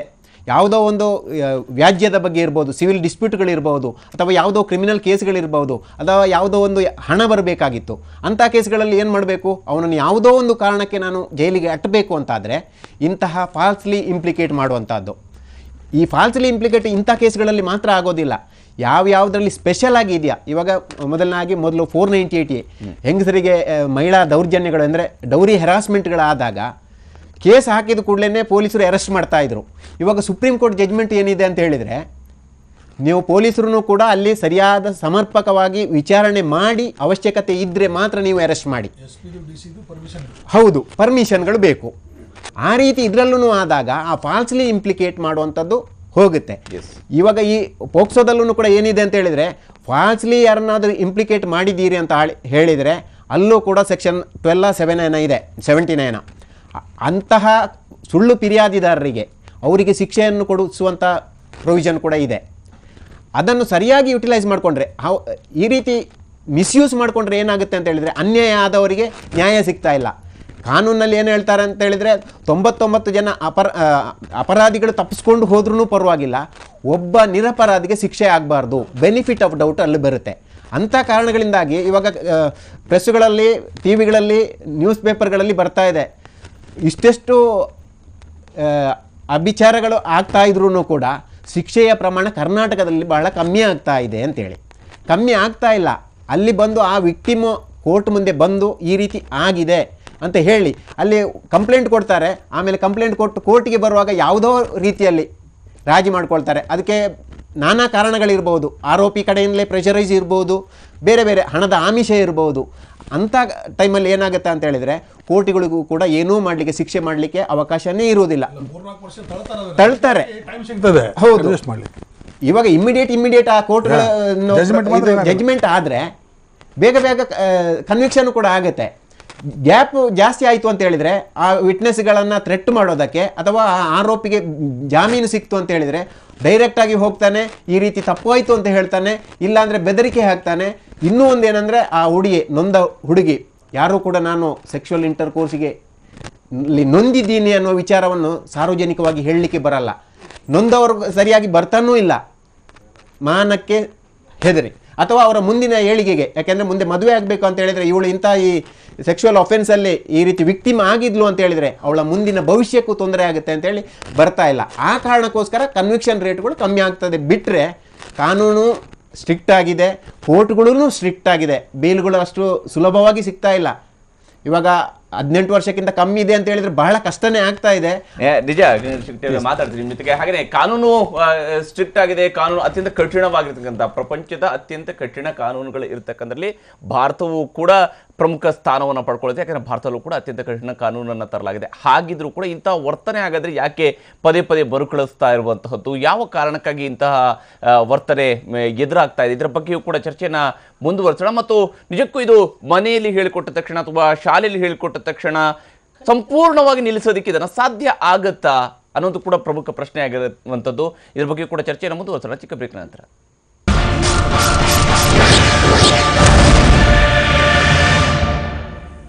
ಬ್ರೇಕ್ ನಂತರ ಮತ್ತೊಮ್ಮೆ ಸ್ವಾಗತ. ನಾವು ಚರ್ಚೆಯನ್ನು ಮುಂದುವರಿಸೋಣ. ಇಂಥ ಪ್ರಕರಣಗಳು ಬೆಳಕಿಗೆ ಬಂದಾಗ ಸಾರ್ವಜನಿಕರು ಹಿಡಿತಾರೆ, ಅವ್ರನ್ನ ಥಳಿಸ್ತಾರೆ, ನಂತರ ಪೊಲೀಸರಿಗೆ ಒಪ್ಪಿಸ್ತಾರೆ. ಈ ಪ್ರಕ್ರಿಯೆ ನಡೆಯುತ್ತೆ ನಮ್ಮಲ್ಲಿ. ಆದರೆ ಯಾಕೆ ಹಾಗಾದರೆ ಇಂಥ ಘಟನೆಗಳು ಪದೇ ಪದೇ ಆಗ್ತಾ ಇದೆ ಅನ್ನೋಂಥದ್ರ ಬಗ್ಗೆಯೂ ಕೂಡ ನಾವು ನೋಡಲೇಬೇಕಾಗಿರ್ತಕ್ಕಂಥದ್ದು. ಹಾಗೆಯೇ ಇಂಥದನ್ನು ಅವಾಯ್ಡ್ ಮಾಡೋದಕ್ಕೆ ಸಾಧ್ಯ ಆಗುತ್ತಾ ಅನ್ನೋದು. ಶೈಲಜ್ ಅವರು, ನೀವು ವೆರಿ ಸ್ಟ್ರಾಂಗ್ಲಿ ಹೇಳ್ತಾ ಇರುವಂಥದ್ದು ಶಾಲೆಗಳಲ್ಲಿ ಇದನ್ನು ಇದು ಮಾಡಬೇಕು ಅಥವಾ ಮನೆಗಳಲ್ಲಿ ಇದು ಮಾಡಬೇಕು. ಹೇಗೆ ಕಂಪ್ಲೀಟ್ ಆಗಿ ಇದನ್ನು ಹೇಗೆ ಸರಿ ಮಾಡೋಕ್ಕಾಗತ್ತೆ ಅಂತ? ಖಂಡಿತವಾಗ್ಲೂ ನಾವು ಯಾವ ಮಕ್ಕಳಿಗೆ ಫಸ್ಟ್ ಶುರುವಿಂದಾನೇ ನಾವು ಇದು ಸರಿ ಇದು ತಪ್ಪು ಅಂತ ಹೇಳಿದ ತಕ್ಷಣ ಸಂತೋಷವಾಗಿ ಅಕ್ಸೆಪ್ಟ್ ಮಾಡ್ತಾರೆ. ಅವರು ಕೆಲವೊಂದು ಸರಲಿ ತಾಯಿ ತಂದೆ ಮಾತೇ ಕೇಳೋದಿಲ್ಲ, ಅವರಿಗೆ ಪ್ರತ್ಯಕ್ಷ ಗುರು. ವಿಶೇಷವಾಗಿ ಈ ಲೈಂಗಿಕ ದೌರ್ಜನ್ಯಗಳ ಕಾರಣದಿಂದಾಗಿ ಲೈಂಗಿಕತೆ ಅನ್ನುವಂಥದ್ದು ಇವತ್ತು ಪಾಠದ ಮೂಲಕವಾಗಿ ಹೇಳೋದಕ್ಕೆ ಹಿಂದೆ ಮುಂದೆ ನೋಡ್ತಾ ಇರುವಂಥದ್ದು. ಅದನ್ನ ಲೈಂಗಿಕ ಶಿಕ್ಷಣವನ್ನು ಕೊಡಬೇಕಾ ಬೇಡವೋ ಅನ್ನುವಂಥದ್ದು ಇನ್ನೂ ಕೂಡ ನಿರ್ಧಾರ ಆಗದಿರೋದು. ಹಿಂಗಿರುವಾಗ ಎಷ್ಟರ ಮಟ್ಟಿಗೆ 9ನೇ ಕ್ಲಾಸ್ನಲ್ಲಿ ಒಂದು ಪಾಠ ಬರುತ್ತೆ, ವಿಜ್ಞಾನದಲ್ಲಿ ಬರುತ್ತೆ, ಅದರಲ್ಲಿ ಕ್ರೋಮೋಸೋಮ್ಗಳ ಬಗ್ಗೆ ಇರುತ್ತೆ. ಆದ್ರೆ ಆ ಪಾಠವನ್ನೇ ಸ್ಕಿಪ್ ಮಾಡ್ಬಿಡ್ತಾರೆ ಸೈನ್ಸ್ ಮೇಸ್ಟ್ರು. ಇದು ವಾಸ್ತವವಾಗಿ ನಡೀತಾ ಇರ್ತಕ್ಕಂಥದ್ದೇ. ಇದನ್ನ ಸ್ಕಿಪ್ ಮಾಡ್ಬಿಡ್ತಾರೆ. ಹಾಗಾದ್ರೆ ಆ ಕ್ರೋಮೋಸೋಮು ಬಗ್ಗೆನೇ ಮಾತಾಡಕ್ಕೆ ನಮ್ಮಲ್ಲಿ ಇರೋದಿಲ್ಲ, ಅಂಗಗಳ ಬಗ್ಗೆ ಮಾತಾಡಕ್ಕೆ ನಮ್ಗೆ ಧೈರ್ಯ ಇಲ್ಲ. ಅದನ್ನ ಪಾಠವಾಗಿ ತಗೋಬೇಕು. ಖಂಡಿತವಾಗೂ ಹೇಳಿದ್ರೆ ಏನು ತಪ್ಪಿಲ್ಲ. ಯಾವುದು ಸರಿ ಯಾವುದು ಸರಿ ಇಲ್ಲ ಅನ್ನೋದನ್ನ ಗುರುಗಳು ಹೇಳಿದ್ರೆ ಖಂಡಿತವಾಗ್ಲೂ ಮಕ್ಕಳು ಜಾಸ್ತಿ ಕೇಳ್ತಾರೆ, ಖಂಡಿತವಾಗ್ಲೂ ಅದ್ರ ಬಗ್ಗೆ ಜಾಸ್ತಿ ಇಂಟ್ರೆಸ್ಟ್ ಇಟ್ಟು ತಗೋತಾರೆ, ಅದನ್ನ ಅವರು ಅಳವಡಿಸ್ಕೋತಾರೆ ಚೆನ್ನಾಗಿ. ನಾವು ಒಂದು ಮನೇಲಿ ಹೇಳೋ ತಾಯಿ ತಂದೆ ಹೇಳೋದನ್ನ ಅವ್ರು ಒಪ್ಕೊಳ್ಳೋದಿಲ್ಲ ನಾವು. ಆದರೆ ಶಾಲೆಗೆ ಬಂದ ತಕ್ಷಣ ಮಕ್ಕಳು ನಮ್ಮ ಟೀಚರ್ ಹೇಳಿದ್ದು ಇದು ಕರೆಕ್ಟು, ಇದು ಸರಿ, ಅವ್ರು ಅದೇ ಥರ ಹೋಗಿ ಅವ್ರು ಮೋನ್ ಆ್ಯಕ್ಟಿಂಗ್ ಮಾಡ್ತಾರೆ, ಅವ್ರು ಹೇಳಿದ್ದನ್ನ 100ಕ್ಕೆ 100% ಕಲಿತಾರೆ. ಸೊ ಫಸ್ಟ್ ಸ್ಟೆಪ್ ನಾನು ಹೇಳ್ತೀನಿ, ನಮ್ಮ ಗುರುಗಳು ಹೇಳ್ಕೊಡೋದು, ಶಾಲೆಯಿಂದ ನಾವು ಮಾಡೋದು, ಇದನ್ನೆಲ್ಲ ಖಂಡಿತವಾಗ್ಲೂ ನಾವು 90% ಆಫ್ ದ ಪ್ರಾಬ್ಲಮ್ಸನ್ನು ನಾವು ಸಾಲ್ವ್ ಮಾಡ್ಬೋದು ಅಂತ ಖಂಡಿತವಾಗ್ಲೂ ನಾನು ಹೇಳ್ತೀನಿ. ಅದ್ರ ಜೊತೆಗೆ ನಮ್ಮ ಸ್ಕೂಲಲ್ಲಿ ನಾವು ತುಂಬಾ ಮಾಡ್ತಾ ಇದ್ವಿ, ಕೌನ್ಸಿಲಿಂಗ್ ಮಾಡ್ತೀವಿ. ಅದು ಒಂದ್ಸರಿ ಕೌನ್ಸಿಲಿಂಗ್ ಮಾಡಿಬಿಟ್ಟು ಬಿಟ್ಬಿಡಲ್ಲ ನಾವು ಮಕ್ಕಳನ್ನ. ಏನಾದರೂ ಒಂದು ತಪ್ಪು ಮಾಡಿದರೆ ಆಗಲಿ, ಇಟ್ ಕ್ಯಾನ್ ಬಿ ಯಾರಾದರೂ ರೇಗಿಸಿರ್ಬೋದು ಅಥವಾ ಸುಳ್ಳು ಹೇಳಿರ್ಬೋದು ಅಥವಾ ಬಿಹೇವಿಯರ್ ಕ್ಯಾರೆಕ್ಟರ್ ಇರ್ಬೋದು, ಏನೇ ಆಗಲಿ ಫಸ್ಟ್ ಸ್ಟೆಪ್ ಆಫ್ ಕೌನ್ಸಿಲಿಂಗ್ ಮಾಡ್ತೀವಿ. 2ನೇ ಸರಿ ಕೌನ್ಸಿಲಿಂಗ್ ಮಾಡ್ತೀವಿ, 3ನೇ ಸರಿ ಕೌನ್ಸಿಲಿಂಗ್ ಮಾಡಿಬಿಟ್ಟು ಬಿಟ್ಬಿಡಲ್ಲ. ಮಾಡಿಬಿಟ್ಟು ಆ ಮಗುಲಿ ಏನಾದರೂ ಬಿಹೇವಿಯರಲ್ ಚೇಂಜಸ್ ಇದೆಯಾ, ಉಂಟಾ, ಏನಾದರೂ ಚೇಂಜ್ ಆಗಿದಾನಾ, ಇದು ಯಾತಕ್ಕೆ ನಡೀತು, ಇದು ಅವರು ಮನೆಯದು ತೊಂದರೆನಾ ಅಥವಾ ಫ್ಯಾಮಿಲಿ ಪ್ರಾಬ್ಲಮ್ಮ, ಯಾವುದನ್ನು ಮಕ್ಕಳ ಮುಂದೆ ಮಾತಾಡಬಾರ್ದು. ಅದಕ್ಕಿಂತ ಮುಖ್ಯವಾದ್ದು ಅಂದರೆ ನಾವು ಸೀರಿಯಸ್ ಆಗಿ ತೊಗೊಂಡು ಕರೆಕ್ಟಾಗಿ ಅದನ್ನು ಸಾಲ್ವ್ ಮಾಡಬೇಕು. ಮಕ್ಕಳನ್ನ ತಾಯಿ ತಂದೆನ ಕರೆಸಬೇಕು, ಪೇರೆಂಟಲ್ ಕೌನ್ಸಿಲಿಂಗ್ ಮಾಡಬೇಕು, ಟೀಚರ್ಸ್ಗೆ ಕೌನ್ಸಿಲ್ ಮಾಡಬೇಕು, ಹೀಗೆ ಮಾತಾಡಿ ಹೀಗೆ ಮಾಡಿ ಅಂತೇಳಿ. ನಾವು ಕೂಡ ಮಕ್ಕಳಿಗೆ ಕೌನ್ಸಿಲ್ ಮಾಡ್ತಾ ಮಾಡ್ತಾ ಮಾಡ್ತಾ ಹೇಳ್ತೀವಲ್ಲ, ಪ್ರಾಕ್ಟೀಸ್ ಮೇಕ್ಸ್ ಮ್ಯಾನ್ಸ್ ಪರ್ಫೆಕ್ಟ್ ಅಂತ. ಆ ಥರ ಮಾಡ್ತಾ ಖಂಡಿತವಾಗ್ಲೂ ನಾನು ಹೇಳೋದು 100% ಆಗದೆ ಇರ್ಬೋದು. ನಾವೆಲ್ಲ ಸೇರಿದ್ರೆ, ಪ್ರತಿಯೊಬ್ಬರೂ ಸೇರಿದ್ರೆ ಇದನ್ನು ತಡೆಗಟ್ಟಬಹುದು ಅಂತ ನಾನು ಚಾಲೆಂಜಿಂದ ಹೇಳ್ತೀನಿ ಖಂಡಿತವಾಗ್ಲೂ. ಆದರೆ ಡಾಕ್ಟರ್, ಯಾಕೆಂದರೆ ಇಲ್ಲಿ ಬಿಹೇವಿಯರಲ್ ಚೇಂಜ್ ಇರುವಂಥ ಯಾವುದೋ ಮಗುವಲ್ಲಿ ಇದೆ ಅಂತಿದೆ, ಅದನ್ನು ಕೌನ್ಸಿಲಿಂಗ್ ಮಾಡ್ಬೋದು, ಅದನ್ನು ಫೈಂಡ್ ಔಟ್ ಮಾಡ್ಬೋದು. ಆದರೆ ಈ ಸೆಕ್ಷುವಲ್ ಇಶ್ಯೂಸ್ ಬಗ್ಗೆನೇ ಒಂದು ರೀತಿಯಿಂದ ಗೌಪ್ಯತೆಯನ್ನು ಕಾಪಾಡ್ತಕ್ಕಂಥದ್ದು, ಅದನ್ನು ಮುಕ್ತವಾಗಿ ಮಾತನಾಡೋದಕ್ಕೇನೆ ಹಿಂದೆ ಮುಂದೆ ನೋಡ್ತಕ್ಕಂಥ ಪರಿಸ್ಥಿತಿಯಲ್ಲಿ ಇರುವಂಥದ್ದು. ಹಾಗಿರುವಾಗ ಅನವಶ್ಯಕವಾಗಿರ್ತಕ್ಕಂಥ ಕುತೂಹಲ ಬೆಳೆಯುತ್ತೆ. ಯಾವುದು ಮುಚ್ಚಿಡ್ತಾರೋ ಅದರ ಬಗ್ಗೆ ಹೆಚ್ಚು ಕುತೂಹಲವೂ ಕೂಡ ಉಂಟಾಗುತ್ತೆ. ಅದನ್ನ ತಪ್ಪುದಾರಿಯ ಮೂಲಕವಾಗಿ ಆಕ್ಸೆಸ್ ಮಾಡೋದಕ್ಕೆ ಹೋಗ್ತಾರೆ. ನೀವು ಆವಾಗಲೇ ಹೇಳಿದಂತೆ ಸೈಬರ್ ಕೆಫೆ ಮೂಲಕವಾಗಿ ಆಕ್ಸೆಸ್ ಮಾಡಕ್ಕೆ ಹೋಗ್ತಾರೆ, ಪುಸ್ತಕಗಳ ಮೂಲಕವಾಗಿ ಓದೋದಕ್ಕೆ ಆಕ್ಸೆಸ್ ಸಿಗುತ್ತೆ, ಮೊಬೈಲಲ್ಲಿ ಇವತ್ತು ಆಕ್ಸೆಸ್ ಸಿಗುತ್ತೆ, ಪ್ರತಿಯೊಂದು ಕಡೆ ಕೂಡ ಆಕ್ಸೆಸ್. ಇದು ಬಹುಶಃ ಈ ಬಿಹೇವಿಯರನ್ನು ಮತ್ತಷ್ಟು ಅವನು ಒಬ್ಬನೇ ಕೂತ್ಕೊಂಡಿದ್ದಾಗ ಇಂಥವು ಜಾಸ್ತಿ ಆಗಕ್ಕೆ ಕಾರಣ ಆಗೋದಿಲ್ವಾ ಅಂತ. ಇಲ್ಲಿ ಮುಖ್ಯವಾಗಿ ಸೆಕ್ಸ್ ಬಗ್ಗೆ ತಂದೆ ತಾಯಿ ಮಾತಾಡೋದಿಲ್ಲ, ಹೌದು, ಶಿಕ್ಷಕರು ಯಾರು ಮಾತಾಡೋದಿಲ್ಲ. ಬೆಳೆದ ಹುಡುಗ 12 ವರ್ಷದ ಹುಡುಗನಿಗೆ ಹುಡುಗರು ಮಾತ್ರ ಮಾತಾಡ್ಕೊಳ್ತಾರೆ. ತಂದೆ ಆದವನು ನಿನಗೆ ಲೈಂಗಿಕ ಆಸೆ ಬರ್ತಿದ್ಯಾ, ಹುಡುಗಿ ನೋಡಬೇಕು ಅಂತ ಅನಿಸ್ತಾ ಇದೆಯಾ, ಹೆಂಗಸನ ಎದೆಯ ಭಾಗ ನೋಡೋಕೆ ಅನಿಸಿದ್ಯಾ ಅಂತ ಯಾರು ಕೇಳೋದಿಲ್ಲ. ಹಾಗೆ ತಾಯಿಯಾದವಳು ಮಗಳಿಗೆ ನಿನಗೆ ಹುಡುಗನ ಜೊತೆ ಓಡಾಡಬೇಕು ಅಂತ ಅನಿಸ್ತಾ ಇದೆಯಾ, ಯಾಕೆಂದರೆ ಇದೆಲ್ಲ ಅವರೂ ಕೇಳೋದಿಲ್ಲ. ಮಕ್ಕಳು ಈ ವಿಚಾರನ ಗೋಪ್ಯವಾಗಿ ತಮ್ಮಲ್ಲೇ ಇಟ್ಕೊಳ್ತಾರೆ. ಮತ್ತು ಇನ್ಫಾರ್ಮೇಷನ್ನ ಗೆಳೆಯರಿಂದ, ಗೆಳತಿಯರಿಂದ ಅಥವಾ ಮೀಡಿಯಾದಿಂದ ಅಥವಾ ಮೊಬೈಲ್ನಿಂದ ಪಡ್ಕೊಳ್ತಾರೆ. ಹಾಗಾಗಿ ಸೆಕ್ಷುವಲ್ ಕೌನ್ಸಲಿಂಗ್ ಮೇಡಮ್ ಇದು ಮಾಡ್ತಾರೆ, ಭಾಳ ಸಂತೋಷ. ಅನೇಕ ಶಾಲೆಗಳಲ್ಲಿ, ಯಾಕೆಂದರೆ ಇವತ್ತು ನಮ್ಮಲ್ಲಿ ಸೆಕ್ಸ್ ಎಜುಕೇಷನ್ನು ಇದರ ಹೇಳಬೇಕು ಮಕ್ಕಳಿಗೆ, ಆದರೆ ಹೇಳೋದಕ್ಕೆ ಅನೇಕ ಅಡೆತಡೆಗಳಿದ್ದಾವೆ. ಯಾವ ಸರ್ಕಾರ ಕೂಡ ಈ ಅಡೆತಡೆ ಮೀರಿ ಲೈಂಗಿಕ ಶಿಕ್ಷಣ ಕೊಡೋದಕ್ಕೆ ವ್ಯವಸ್ಥೆ ಮಾಡಿಲ್ಲ.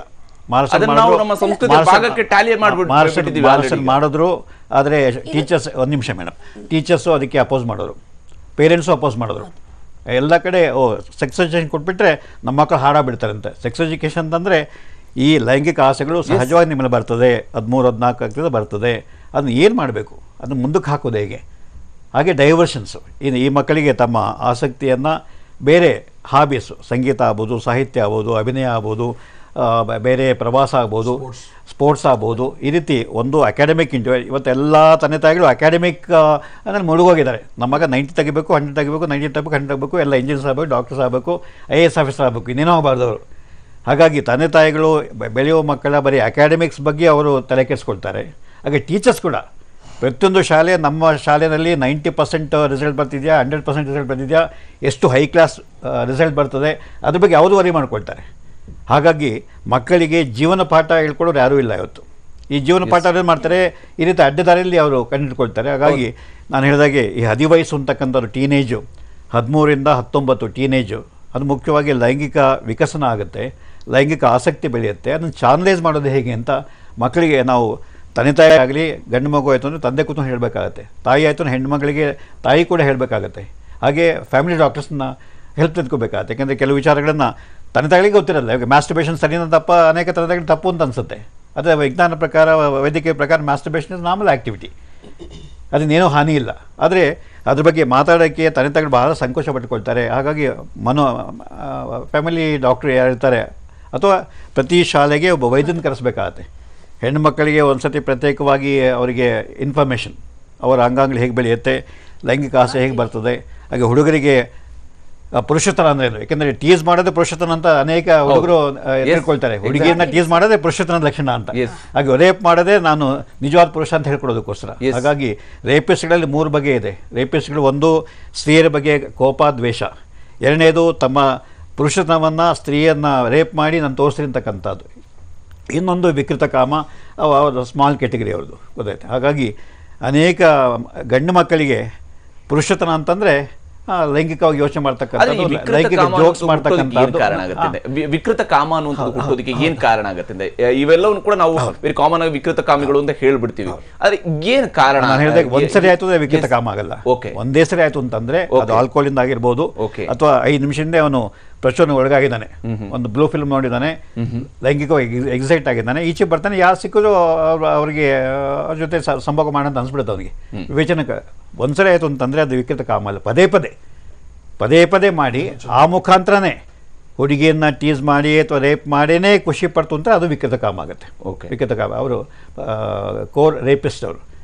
ಹಾಗಾಗಿ ಒಂದ್ಸರಿ ಆಯಿತು ಅಂತಂದರೆ ಪಾಪ ಈ ಹುಡುಗ ಅವನು ಕುಡಿದಿದ್ನೋ, ಮಾದಕೋಸನ ಸೇವನೆ ಮಾಡಿದ್ನೋ, ಏನೋ ಆಯಿತು, ಅವನಿಗೆ ಬಡಿತಾರೆ, ಜನ ಬಡಿತಾರೆ.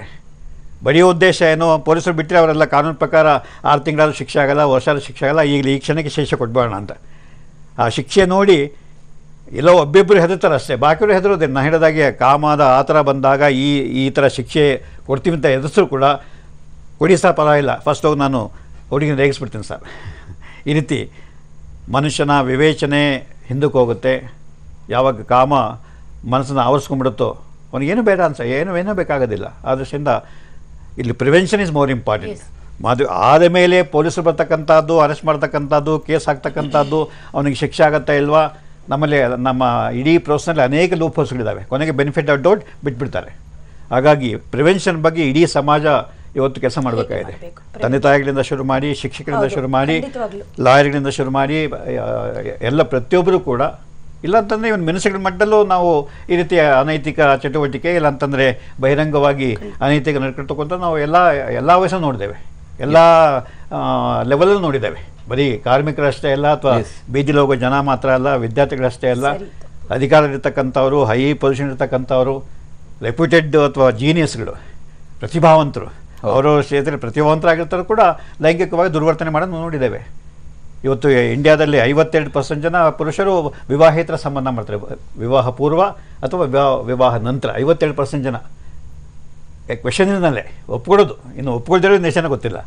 ಹಾಗೆ ಹೆಂಗಸರಲ್ಲಿ 20-22% ವಿವಾಹೇತರ ಸಂಬಂಧವನ್ನು ಇಲ್ಲ ವಿವಾಹ ಪೂರ್ವದಲ್ಲಿ ಒಪ್ಕೊಳ್ತಾರೆ, ಅಥವಾ ವಿವಾಹ ನಂತರ ಅದು ಬಲವಂತವಾಗೋ ಇಲ್ಲ ಅಂತಂದರೆ ಆಕಸ್ಮಿಕವಾಗೋ ಇಲ್ಲ ಏನೋ ಆಗಿಬಿಟ್ಟಿರುತ್ತೆ. ಹಾಗಾಗಿ ಮನುಷ್ಯನ ಸ್ವಭಾವ, ಈಗ ಪ್ರಾಣಿ ನೋಡ್ತಾ ಇದ್ದೀವಿ, ಪ್ರಾಣಿಗಳು ಹೇಗೆ ಅವರು ಬೆದೆ ಬರುತ್ತೆ ಅವಾಗ ಮಾತ್ರ ಅವು ಲೈಂಗಿಕ ಚಟುವಟಿಕೆ. ಮನುಷ್ಯನಿಗೆ 365 ದಿವಸ, ಪ್ರತಿಯೊಂದು ನಿಮಿಷ, ಪ್ರತಿಯೊಂದು ಕ್ಷಣ ಅವನಿಗೆ ಲೈಂಗಿಕ ಆಸೆ ಬರ್ಬೋದು, ಲೈಂಗಿಕ ಕ್ರಿಯೆಗೆ ಒಂದು ತಯಾರಾಗಿಬಿಡ್ತಾನೆ. ಎಸ್ಪೆಷಲಿ ಪುರುಷ, ಯಾಕಂದರೆ ಟೆಸ್ಟೋಸ್ಟೆರಾನ್ ಹಾರ್ಮೋನ್ ಅವನ ದೇಹದಲ್ಲಿ ಹರಿತಾ ಇರುತ್ತೆ, ಜಾಸ್ತಿ ಇರುತ್ತೆ. ಹಾಗಾಗಿ ಈ ಒಂದು ಲೈಂಗಿಕ ಆಸಕ್ತಿಯನ್ನು ಅದು ಬರ್ತಿದ್ದಾಗೇ 11, 12, 13, 14 ವಯಸ್ಸು ಬರ್ತಿದ್ದಾಗೇ ತಂದೆ ಆದವನು, ತಾಯಿ ಆದವರು ಕುಳಿತು ನೊಪ್ಪನಿಗೆ ನೋಡಿ, ನಿನಗೆ ಮೀಸೆ ಬರ್ತಾ ಇದೆ, ನೀನು ಗಂಡಸಾಗ್ತಾ ಇದೆಯಾ, ಜೊತೆಗೆ ಲೈಂಗಿಕ ಆಸೆ ಬರ್ತದೆ ಗೊತ್ತಾಯ್ತಾ, ಅದು ತಪ್ಪಲ್ಲ. ಇಲ್ಲ ನಾನು ಏನು ಮಾಡ್ತಾನೆ, ಇದು ತಪ್ಪು ಅಂತ ನಾಚಿಕೆ, ಅಥವಾ ಈ ತಪ್ಪು ಹೇಳ್ಕೋಬಾರ್ದು, ಅದನ್ನು ಒಳಗಡೆಯಿಂದ ಸಪ್ರೆಸ್ ಮಾಡಿ ಕೊಡೋಕೆ ಅದು ವ್ಯಾಲ್ಕೋನ್ ಆಗುತ್ತೆ. ಪ್ರೆಷರ್ ಕುಕ್ಕರ್ನಲ್ಲಿ ಪ್ರೆಷರ್ ಜಾಸ್ತಿ ಆಗ್ತಿದ್ದಾಗೆ ಇಡೀ ಸ್ಟವ್ ಸಿಡಿಯುತ್ತೆ. ಹಾಗಾಗಿ ಅನೇಕ ಯುವಕರ ಮನಸ್ಸು ಸಿಡಿಯುತ್ತೆ ಯಾವಾಗ ಅವರು ಸಪ್ರೆಸ್ ಮಾಡ್ತಾ ಹೋಗ್ತಾರೆ. ಲೈಂಗಿಕ ಭಾವನೆ ನಮ್ಮ ಭಾಳ ಜನ ಬರ್ತಾರೆ, ಸರ್ ನನಗೆ ಲೈಂಗಿಕ ಆಸೆ ಬರ್ತದೆ, ಕಂಟ್ರೋಲ್ ಮಾಡ್ತಾಯಿದ್ದೀನಿ, ಆಮೇಲೆ ಕಂಟ್ರೋಲ್ ಮಾಡೋಕ್ಕಾಗಲ್ಲ, ನನ್ನ ಮೇಲೆ ನನಗೆ ದ್ವೇಷ ಬರ್ತದೆ, ನನಗೆ ನಾನೇ ಹೊಡ್ಕೊಳ್ತೇನೆ, ನನಗೆ ನಾನೇ ಶಿಕ್ಷೆ ಮಾಡ್ಕೊಳ್ತಿದ್ದಾನೆ, ಇದು ಯಾರು ಕೂಡ ಹೇಳ್ಕೊಳ್ಳಿ ಸರ್ ಅಂತ. ಹಾಗಾಗಿ ದಯವಿಟ್ಟು ಲೈಂಗಿಕ ಆಸೆಗಳನ್ನು ಸಪ್ರೆಸ್ ಮಾಡಬೇಡಿ, ಅದನ್ನು ಒಪ್ಕೊಳ್ಳಿ. ಆದರೆ ಲೈಂಗಿಕ ಕ್ರಿಯೆ ಮಾಡಲಿಕ್ಕೆ ಇದು ಸರಿಯಾದ ವಯಸ್ಸಲ್ಲ. ಈಗ ನಿನ್ನ ಕೆಲಸ ಏನು, ವಿದ್ಯಾಭ್ಯಾಸ, ಆಮೇಲೆ ವಿದ್ಯೆಗೆ ಹೆಚ್ಚು ಮಹತ್ವ, ಜೊತೆಗೆ ಜೀವನ ಮಾಡಲಿಕ್ಕೆ ಬೇಕಾದಂಥ ಕೌಶಲ್ಯಗಳು, ಜನರ ಜೊತೆ ಹೇಗೆ ಹೊಂದ್ಕೋಬೇಕು, ಹೇಗೆ ಹಣ ಸಂಪಾದನೆ ಮಾಡಬೇಕು, ಅಕ್ರಮವಾಗಿ ಸಂಪಾದನೆ ಮಾಡಬೇಕಾ, ಸಕ್ರಮವಾಗಿ ಸಂಪಾದನೆ ಮಾಡಬೇಕಾ. ಹಾಗೆ ಈ ಜೆಂಡರ್ ಡಿಸ್ಕ್ರಿಮಿನೇಷನ್, ಯಾಕೆಂದರೆ ಅನೇಕ ನಮ್ಮ ಸಂಸ್ಕೃತಿನಲ್ಲಿ ಗಂಡು ಮಕ್ಕಳಿಗೆ ನೀನು ಪುರುಷ, ನಿನ್ನಿಂದ ನಮಗೆ ಸ್ವರ್ಗದಲ್ಲಿ ಸೀಟ್ ರಿಸರ್ವ್ ಆಗಿದೆ, ನೀನು ಹೇಳಿದ್ದಾರೆ ತಕ್ಕೊಡ್ತೇವೆ. ಅದೇ ಹೆಣ್ಮಗಳಿಗೆ ನೀನು ನಮಗೆ ಲಯಬಿಲಿಟಿ, ನಿನಗೆ ಮದುವೆ ಮಾಡಬೇಕು ಅಲ್ಲ, ಈ ರೀತಿಯ ಭಾವನೆ ಅನೇಕ ತಂದೆ ತಾಯಿಗಳಲ್ಲಿ ಹೆಣ್ಣು ಮಕ್ಕಳನ್ನ ಸ್ವಲ್ಪ ಕಡೆಗಣಿಸಿ ನೋಡ್ತಕ್ಕಂಥದ್ದು. ಗಂಡು ಮಗುವಿಗೆ ತಾಯಿಂದ್ರೇ, ಮೇಡಮ್ ನೀವು ತಾಯಿಂದ್ರಿಗೆ ಗಂಡು ಮಕ್ಕಳ ಬಗ್ಗೆ ಹೆಚ್ಚು ಮೋಹ. ಅದೇ ಪುರುಷನಿಗೆ, ಅಪ್ಪಂದರಿಗೆ ಹೆಣ್ಣು ಮಕ್ಕಳ ಬಗ್ಗೆ ಹೆಚ್ಚು ಪ್ರೀತಿ ಇರುತ್ತೆ. ಹಾಗಾಗಿ ಗಂಡು ಮಕ್ಕಳಿಗೆ ನೀವು ಅಗ್ರೆಸಿವ್ ಆಗಿರಿ, ನೀವು ಏನು ಬೇಕಾದ್ರೂ ಮಾಡ್ಬೋದು, ನಿಮಗೆ ಕೆಲವು ರಿಯಾಯಿತಿಗಳಿರ್ತವೆ. ಅದೇ ಹೆಣ್ಮಕ್ಳು ಅಂತಂದರೆ ಅವಳಿಗೆ ಸ್ಟ್ರಿಕ್ಟು 100% ಜಾಕೆಟ್ ಹಾಕ್ಬಿಡ್ತವೆ. ನೀನೆಲ್ಲೋ 5 ಗಂಟೆನೆಲ್ಲೋ ಹೋಗೋಂಗಿಲ್ಲ, ಮನೆಗೆ ಬರಬೇಕು, ಕತ್ಲಾದ್ಮೇಲೆ ಇರಬೇಕು, ಯಾರನ್ನೂ ಕಣ್ಣೆ ತೊಗೋಬೇಡ. ಈ ರೀತಿ ಹೆಣ್ಣು ಮಕ್ಕಳಿಗೆ ಎಷ್ಟು ರಿಸ್ಟ್ರಿಕ್ಷನ್ಸ್ ಆಗ್ತವೆ, ಗಂಡು ಮಕ್ಕಳಿಗೆ ಅಷ್ಟು ರಿಸ್ಟ್ರಿಕ್ಷನ್ಸ್ ಅನೇಕ ಕುಟುಂಬಗಳು ಹಾಕೋದೇ ಇಲ್ಲ. ಬಿಡಿ ಸೇರ್ತಾ ಇದ್ದರೆ ಸಿಗಿಡ್ಸಿದ್ರೆ ಗಂಡಸವನು ಸೇರ್ಕೊಳ್ಳಿ ಅಂತ ಹೇಳೋ ತಂದೆ ತಾಯಿ ನಾನು ನೋಡಿದ್ದೇನೆ. ಗಂಡಸವನು ಮಾಡ್ಕೊಳ್ಳಿ. ಈ ರೀತಿ ಗಂಡು ಮಕ್ಕಳಿಗೆ ವಿವೇಚನೆ, ಲಗಾಮ್ ಆಗ್ತಕ್ಕಂಥದ್ದು, ಹತೋಟಿ ಇರ್ತಕ್ಕಂಥದ್ದು, ಅದನ್ನು ಯಾವಾಗ ನಮ್ಮಲ್ಲಿ ಹೆಣ್ಣು ಮಕ್ಕಳು ಮದುವೆ ಆಗೋದಕ್ಕೆ 18 ವರ್ಷ ಇದೆ, ಗಂಡು ಮಕ್ಕಳು ಮದುವೆ ಆಗೋದು 21 ಇದೆ. ಆದರೆ ನಮ್ಮ ದೇಶದಲ್ಲಿ 70% ಮದುವೆ ಆಗುವಾಗ ಹುಡುಗಿಯ ವಯಸ್ಸು 18ಗಿಂತ ಕಮ್ಮಿ ಇರುತ್ತೆ. 18 ಕಮ್ಮಿ ಇರುತ್ತೆ. ಇದು statistics. 70% of girls get married before the age of 17, before the 10 maturity law ಪ್ರಕಾರ. ಇದು ನಮ್ಮಲ್ಲಿ ಇನ್ನೂ ಬದಲಾವಣೆ ಆಗಿಲ್ಲ. ಯಾಕಂದರೆ ಹೆಣ್ಮಗಳನ್ನ ಆದಷ್ಟು ಬೇಗ ಮದುವೆ ಮಾಡಿ ಕಳಿಸ್ಬೋಣ, ಅಥವಾ ಅವಳನ್ನ ಪ್ರೊಟೆಕ್ಟ್ ಮಾಡೋದು ಹೇಗೆ ಅಂತ. ಸೊ ಅನೇಕ ತಾಯಿಗಳಿಗೆ ಗಂಡು ಮಗು ಅವನ ದಾರಿ ತಪ್ಪಿದ್ರೆ ಪರವಾಗಿಲ್ಲ, ಗಂಡು ಮಗು ಬಚಾಯಿಸ್ಕೊಂಡ್ಬಿಡ್ತಾನೆ. ಅದು ಹೆಣ್ಣು ಮಗು ದಾರಿ ತಪ್ಪಿತು ಅಂತಂದರೆ, ಅವಳ ಮೇಲೆ ಆರೋಪ ಬಂತು ಅಂತಂದರೆ, ಅವಳ ಮೇಲೆ ರೇಪ್ ಆಗಿದೆ ಅಂತಂದರೆ, ಅಟೆಂಪ್ಟ್ ಆಯಿತು ಅಂತಂದರೆ, ಅವಳ ಮದುವೆ ಆಗೋದು ಯಾರೂ ಇಷ್ಟಪಡೋದಿಲ್ಲ, ಇಡೀ ಫ್ಯಾಮಿಲಿ ಸಫರ್ ಆಗುತ್ತೆ. ಹಾಗಾಗಿ ತಂದೆ ತಾಯಿಗಳು ಹೆಣ್ಣು ಮಕ್ಕಳಿಗೆ ಭಾಳ ರೆಸ್ಟ್ರಿಕ್ಷನ್ ಸೇರಿ, ಅದೇ ಗಂಡು ಮಕ್ಕಳಿಗೆ ಇದನ್ನು ಲಗಾಮನ್ನು ಹಾಕೋದಕ್ಕೆ ದಯವಿಟ್ಟು ಹೇಳಬೇಕು. ಇದನ್ನು ಎಲ್ಲರೂ ಸಾಮೂಹಿಕವಾಗಿ, ಮುಖ್ಯವಾಗಿ ನಾನು ನಿಮ್ಮಲ್ಲಿ ಮೀಡಿಯಾದವರಿಗೆ ವಿನಂತಿ ಮಾಡ್ಕೊಳ್ತೇನೆ, ದಯಮಾಡಿ 10 ವಯಸ್ಸಿನವರಿಗೆ ಸಪ್ರೇಟ್ ಒಂದು ಕಾರ್ಯಕ್ರಮ ಮಾಡಿ ಅವ್ರಿಗೆ ಈ ವಿಚಾರನ ಮುಕ್ತವಾಗಿ ಚರ್ಚೆ ಮಾಡಲಿಕ್ಕೆ, ಮತ್ತು ಇದನ್ನು ಹೇಗೆ how to control the sexual urge, ಇದು ಭಾಳ $1 ಮಿಲಿಯನ್ ಕ್ವೆಶನ್ ಇದು. How to control your sexual urge, ಅದು ನಿಮಗೂ ಆಗ್ಬೋದು, ನನಗೂ ಆಗ್ಬೋದು, ಇವ್ರಿಗೂ ಆಗ್ಬೋದು, ಯಾರಿಗೆ ಬೇಕಾದ್ರೂ ಆಗ್ಬೋದು. ಹಾಗಾಗಿ ಸೆಕ್ಷುವಲ್ ಅರ್ಜ್ ಬಂದಾಗ ನಮ್ಮ ಮನುಷ್ಯನಿಗೆ ವಿಶೇಷವಾದಂಥ ವಿವೇಚನೆ ಬೇಕಾಗುತ್ತೆ. ಹೇಗೆ ಆ ಸೆಕ್ಷುವಲ್ ಅರ್ಜನ್ನು ಈಗ ಬೇಡ, ಇದು ಅಪಾಯಕಾರಿ, ನಾನು ಇನ್ನೊಂದು ಹೆಣ್ಣಿನ ಮಾನವನ್ನ ತೆಗಿಬಾರ್ದು, ಅಥವಾ ಈ ಒಂದು ಸೌಜನ್ಯತೆ ಮತ್ತು ಸಜ್ಜನಿಕೆ ಅವನು ಬರಬೇಕು ಅಂತಂದರೆ ಅವನಿಗೆ ಎನಾರ್ಮಸ್ ಕಂಟ್ರೋಲ್ ಬೇಕಾಗತ್ತೆ. ವಿಶ್ವಾಮಿತ್ರ ಕೂಡ ಹೇಗೆ ಮೇನಕೆಗೆ ಸೋತು ಹೋಗ್ತಾನೆ ಅಂತ ನಮ್ಮ ಪುರಾಣಗಳು ಹೇಳ್ತವೆ. ಅಥವಾ ಹೆಣ್ಣಿಗೆ ಸೋಲದ ಅಥವಾ ಕಾಮಕ್ಕೆ ಶಿವನೊಬ್ಬನೇ ಹೆಂಗೆ ಕಾಮನ ಗೆದ್ದವನು, ಆಮೇಲೆ ಅವನು ಮದುವೆ ಆಗಿಬಿಡ್ತಾನೆ, ಅದು ಬೇರೆ ವಿಚಾರ. ಕಾಮನ ಗೆದ್ದಂಥ ವ್ಯಕ್ತಿ ಶಿವ ಒಬ್ಬನೇ ನಮ್ಮ ಪುರಾಣಗಳು. ನಾವು ಇಬ್ಬರು ಮದುವೆ ಮಾಡ್ಕೊಳ್ತಾನೆ. ಹಾಗಾಗಿ ಕಾಮವನ್ನು ಜಯಿಸ್ತಕ್ಕಂಥದ್ದು ಜಿತೇಂದ್ರಿಯ ಆಗ್ತಕ್ಕಂಥದ್ದು. ಜಿತೇಂದ್ರಿಯ ಕಣ್ಣು, ಕಿವಿ ಮತ್ತು ಸ್ಪರ್ಶ ಮತ್ತು ಈ ಇಂದ್ರಿಯಗಳನ್ನು ಹತೋಟಿ ಮಾಡ್ತಕ್ಕಂಥ ಶಕ್ತಿ ನಮ್ಮವರು ಸಾಕಷ್ಟು ಅದಕ್ಕೆ ಬೆಲೆ ಕೊಟ್ಟರು. ಆಮೇಲೆ ಯಾವುದೋ ಹಂತದಲ್ಲಿ ಹೋಯ್ತದು. ಈಗಿನ ಸಮಾಜ ಮಾತಾಡ್ತೀನಿ ನಿಮ್ಮ ಜೊತೆಗೆ ಚರ್ಚೆನ ನಾವು ಮುಂದುವರಿಸೋಣ ಚಿಕ್ಕ ಬ್ರೇಕ್ ನಂತರ.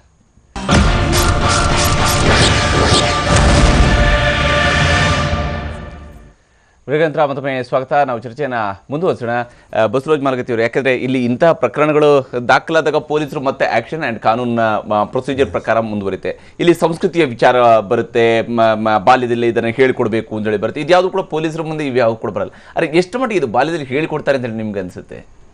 ಯಾರು ಹೇಳೋದಿಲ್ಲ. ನಮ್ಮ ಡಾಕ್ಟರ್ ಹೇಳಿದಾಗೆ ಬಾಲ್ಯದಲ್ಲಿ ಸೆಕ್ಸ್ ಬಂದ್ಕೊಳ್ಳೇ ಎಲ್ಲರೂ ತಂದೆ ತಾಯಿ ಹಿಡ್ಕೊಂಡು ಎಲ್ಲರೂ ಬಾಯಿ ಮುಚ್ಚಿಬಿಡ್ತಾರೆ, ಇವನ್ ಮುಚ್ಚಿಬಿಡ್ತಾರೆ. ಇವನ್ ಅದು ನಮ್ಮಲ್ಲಿ ಉತ್ತರ ಕರ್ನಾಟಕದಲ್ಲಿ ಕೆಲವೊಂದು ಇದೆ, ಇವನ್ ಗಂಡ ಹೆಂಡತಿಸೋದ ಮನುಷ್ಯ ಕೊಡೋದಿಲ್ಲ. ಇದು ಎಂತ ಅದು ಇದು ಮುಹೂರ್ತ ಆ ಮುಹೂರ್ತ ಈ ಮುಹೂರ್ತ ಏನೋ ನಕ್ಷತ್ರ ಹೇಳಿ ದೂರ ಮಲಗಿಸ್ತಾರೆ. ಇಷ್ಟೊಂದು ಮೌಢ್ಯಕ ಭಾವನೆ ಇದೆ ಸೆಕ್ಸ್ ಬಗ್ಗೆ. ಅದಕ್ಕೆ ಡಾಕ್ಟರ್ ಸಜೆಷನ್, ಒಳ್ಳೆ ಸಜೆಷನ್ ಡಾಕ್ಟರ್ ಹೇಳಿದ್ದು. ನಾನು ಪ್ರತಿಯೊಂದು ಸ್ಕೂಲಲ್ಲಿ ಹೆಣ್ಮಕ್ಳಿಗೆ ಸಪ್ರೇಟಾಗಿ ಒಂದು ಲೇಡಿಗೆ ಕರೆಸಿ ಸೆಕ್ಸ್ ಬಗ್ಗೆ, how to control the sex, ಅದ್ರ ಬಗ್ಗೆ ಹೇಳ್ಕೊಡ್ಬೇಕು. ಸ್ಕೂಲಲ್ಲಿ ಗಂಡು ಹುಡುಗರಿಗೆ ಒಬ್ಬರು ಮೇಲು ಪ್ರೊಫೆಸರ್ ಬಂದು ಅವರು ಪಾಠ ಮಾಡಬೇಕು ಡಾಕ್ಟರ್ ಬಂದರೆ. ಅಂದರೆ ಅವ್ರಿಗೆ ಸರಿಯಾಗಿ ತಿಳುವಳಿಕೆ ಆಗ್ತದೆ. ಬರೀ ನಾವು ಹೇಳ್ತೇವೆ ವಿಕೃತ ಮನಸ್ಸಿನವರು ಪುರುಷರು ಹಾಗೆ ಹೀಗೆ ಎಲ್ಲ ಬಯೋಧ ಮಾಡ್ತೇವೆ ಹೊರತಾಗಿ ಕಂಟ್ರೋಲ್ ಹೇಗೆ ಮಾಡಬೇಕು, ಪ್ರಿಕಾಷನ್ ಏನು ಇಲ್ಲ ನಮ್ಮಲ್ಲಿ. ಮತ್ತು ನಾವು ಮುಖ್ಯವಾಗಿ ನನ್ನ ಗಮನಕ್ಕೆ ಬಂದಿದ್ದಂದರೆ ಏನೇ ಅಫೆನ್ಸ್ ಆಗಲಿ 70% ಅಫೆನ್ಸು ಕುಡಿದ ಮತ್ತಿನಲ್ಲೇ ಆಗ್ತದೆ. Under influence of alcohol 70% offence ಇದರಲ್ಲೇ ಆಗ್ತದೆ. ಸರ್ಕಾರ ಇದ್ರ ಬಗ್ಗೆ ಅದೇ ಏನೇ ಇನ್ಫ್ಲೂಯೆನ್ಸ್, ಡ್ರಗ್ಸ್ ಇರ್ಬೋದು, ಏನೇ ಇರ್ಬೋದು, but alcohol main important. Alcohol ಕುಡಿದಾಗೆ ಆ ಥರ ಬಿಹೇವ್ ಮಾಡ್ತಾರೆ ಹುಡುಗರಾಗಲಿ ವಿದ್ಯಾರ್ಥಿಗಳಾಗಲಿ. ನಾನು ಮೈಸೂರಲ್ಲಿ 4 ದಸರಾ ಮಾಡಿದ್ದೇನೆ. ಸುಮಾರು 5-6 ಲಕ್ಷ ಜನ ಸೇರ್ತಾರೆ. ಒಂದು ಇನ್ಸಿಡೆಂಟ್ ಆಗೋದಿಲ್ಲ ಈ ಥರ. ಯಾಕೆಂದರೆ ಅಲ್ಲಿ ಏನು ಆಲ್ಕೋಹಾಲ್ಗೆ ಇರೋದಿಲ್ಲ. ಬಟ್ ಇಲ್ಲಿ ನ್ಯೂ ಇಯರ್ ಡೇ ನೋಡಿ ಹೇಗತ್ತೆ, ಆಲ್ಕೋಹಾಲ್, ಬಿಕಾಸ್ ಆಫ್ ಆಲ್ಕೋಹಾಲ್. ಈಗ ಪಾಶ್ಚಾತ್ಯ ಡ್ರೆಸ್ಸು, ಪಾಶ್ಚಾತ್ಯ ಸಂಸ್ಕೃತಿ ಅಂತ ನಮ್ಮ ಮಹಾತ್ಮರೊಬ್ಬರು ಹೇಳಿದ್ರು, ಅದೆಲ್ಲ ಬೋಗಸ್. ಪಾಶ್ಚಾತ್ಯ ನಮ್ಮಲ್ಲಿ ಈಗ ವರದಕ್ಷಿಣೆ ಸಲುವಾಗಿ ಹುಡುಗಿಯರನ್ನು ಕೊಲ್ತೀವಿ, ಇದು ಹಾಕಿ ಸುಡ್ತೇವೆ, ಉರ್ಲು ಹಾಕಿಸ್ತೇವೆ. ಅದೇನು ಪಾಶ್ಚಾತ್ಯ ಸಂಸ್ಕೃತಿನ? ಅದು ನಮ್ಮ ಸಂಸ್ಕೃತಿ ಅಲ್ವಾ? ಅದು ಎಲ್ಲದಕ್ಕೂ ನಾವು ಪಾಶ್ಚಾತ್ಯ ಸಂಸ್ಕೃತಿನೇ ದ್ವೇಷ ಮಾಡ್ತೇವೆ. ಪಾಶ್ಚಾತ್ಯ ಸಂಸ್ಕೃತಿ ಒಳ್ಳೇದು, ಬಹಳಷ್ಟು ಒಳ್ಳೇದು. ಇವತ್ತು ಬಿಡಬಹುದು. ಸುಮ್ಮನೆ ನಾವು ಏನರ ಒಂದು ನಮ್ಮ ಜವಾಬ್ದಾರಿ ಇದು ತಪ್ಪಿಸ್ಕೊಳ್ಳಿಕ್ಕೆ ಪಾಶ್ಚಾತ್ಯ ಸಂಸ್ಕೃತಿ ಹಾಗೆ ಹೀಗೆ. ನಾವು ಸರ್ಕಾರದವರು ಸಂಬಳ ತಗೊಂಡವರು, ಸರ್ಕಾರ ಜವಾಬ್ದಾರಿ ಇರ್ತದೆ. ಪ್ರೊಟೆಕ್ಷನ್ ಕೊಡಬೇಕಂದ್ರೆ ಕೊಡಬೇಕು. ಅದು ಏನು ನೆಪ ಹೇಳುವಂಗಿಲ್ಲ. ನಾವು ಪ್ರೊಟೆಕ್ಷನ್ ಕೊಡಬೇಕು ಯಾವುದೇ ಆಗಲಿ. ಮತ್ತು ಅದ್ರ ಜೊತೆಗೆ ಈ ಶಿಕ್ಷೆಗೆ ನಾವು ತಕ್ಷಣ ಆಗಬೇಕು. ಇದು ನಮ್ಮಲ್ಲಿ ಬಹಳ ಡಿಲೇ ಪ್ರೊಸೆಸ್ ಇದೆ. ಶಿಕ್ಷೆ ಆದರೂ ಸಹ ಲೋವರ್ ಕೋರ್ಟ್ನಲ್ಲಿ ಆಗಬೇಕಾದ್ರೆ 3-4 ವರ್ಷ ತಗೋತದೆ. ನೆಕ್ಸ್ಟ್ ಮತ್ತೆ ಅಪೀಲ್ ಹೋಗ್ತಾನೆ. ಶಿಕ್ಷೆ ಆದರೆ ಅಪೀಲ್ ಹೋದರೆ ಅಷ್ಟೊತ್ತಿಗೆ ಮತ್ತೆ ಜಾಮೀನು ಬಿಡ್ತಾರೆ ಅವನಿಗೆ ಸೆಷನ್ ಕೋರ್ಟ್ನಲ್ಲಿ. ಜಾಮೀನು ಹೋದಂದರೆ ಮುಂದೆ ಮತ್ತೆ ಅಪೀಲ್ ಹೋಗ್ತಾನೆ ಹೈಕೋರ್ಟಿಗೆ. ಅಷ್ಟೊತ್ತಿಗೆ ಅವನು ಮುದುಕಾಗಿರ್ತಾನೆ, ಅದು ಕೇಸ್ ಮುಗಿದೋಗ್ಬಿಡ್ತದೆ. ಇಷ್ಟು ಡಿಲೇ ಆಗೋದ್ರಲ್ಲೇ ಮತ್ತೆ ಕೆಲವೊಬ್ಬರು ಸಮಾಜದ ಧುರೀಣರು ಸೇರಿಕೊಂಡು ರಾಜಿ ಮಾಡ್ಲಿಕ್ಕೆ ಪ್ರಯತ್ನ ಮಾಡ್ತಾರೆ. ಹೆಂಗೆ ಡಿಲೇ ಆಗ್ತದೆ ಹಂಗೆ ಆ ಸಿಟ್ಟು ಕಡಿಮೆ ಆಗ್ತದೆ ಮನುಷ್ಯನಿಗೆ. ಅದು ಈ ರಾಜಿ ಸೂತ್ರಕ್ಕೆ ದಾರಿ ಆಗ್ತದೆ. ಹೀಗಾಗಿ ತಕ್ಷಣ ಈ ಹೆಂಗೆ ಸೆಕ್ಸ್ ಏನಾದರೂ ಅಫೆನ್ಸ್ ಬಂದರೆ ಸ್ಪೆಷಲ್ ಕೋರ್ಟ್ ಅದಕ್ಕೆ ಮಾಡಬೇಕು. ಸ್ಪೀಡ್ ಟ್ರ್ಯಾಪ್ ಕೇಸ್ ಇವಾಗಲೇ ಇದೆ, ಎಲ್ಲ ಮಾಡ್ತಾ ಇಲ್ಲ. ಆದ್ರೂ ಇಲ್ಲ 3 ಕೋರ್ಟ್ಗಳು ಇವಾಗ ಜಡ್ಜ್ಗಳಿಲ್ಲ, ಯಾರೋ ಇಲ್ಲ. ಇವಾಗ ಪೋಕ್ಸೋ ಕೋರ್ಟ್ಗಳಲ್ಲಿ 3 ಕೋರ್ಟ್ಗಳು ಇವಾಗ ಎಷ್ಟು ಕೇಸ್ಗಳು ಪೆಂಡಿಂಗ್ ಇದಾವೆ ಹೇಳಿ. ಪೆಂಡಿಂಗ್ ಇರ್ಬೋದು, ಪೆಂಡಿಂಗ್ ಇರಬೇಕಾಗಿದ್ರೆ ಯಾಕೆ ಪೆಂಡಿಂಗ್ ಇದೆ ಅಂತ ಹೇಳಿ, ಅಲ್ಲಿ ವಿಟ್ನೆಸ್ಗಳು ಸರಿಯಾಗಿ ಬಂದಿಲ್ಲ ಅಂತ ಹೇಳಿದ್ರೆ, ವಿಕ್ಟಿಮೇ ಕೋರ್ಟಿಗೆ ಬಂದಿಲ್ಲ ಅಂತ ಹೇಳಿದ್ರೆ ಅವರನ್ನು ಬಿಟ್ಟು ಜಡ್ಜ್ಮೆಂಟ್ ಮಾಡ್ಲಿಕ್ಕೆ ಬರುತ್ತಾ? ವಿಟ್ನೆಸ್ಗಳು ಬರದೇ ಇದ್ದಾಗ ವಾರಂಟ್ಗಳು ಕೊಡ್ತಾರೆ, ಪೊಲೀಸರು ಎಕ್ಸಿಕ್ಯೂಟ್ ಮಾಡಿಸಲ್ಲ. ಎಕ್ಸಿಕ್ಯೂಟ್ ಮಾಡಿದ್ರು ಕೂಡ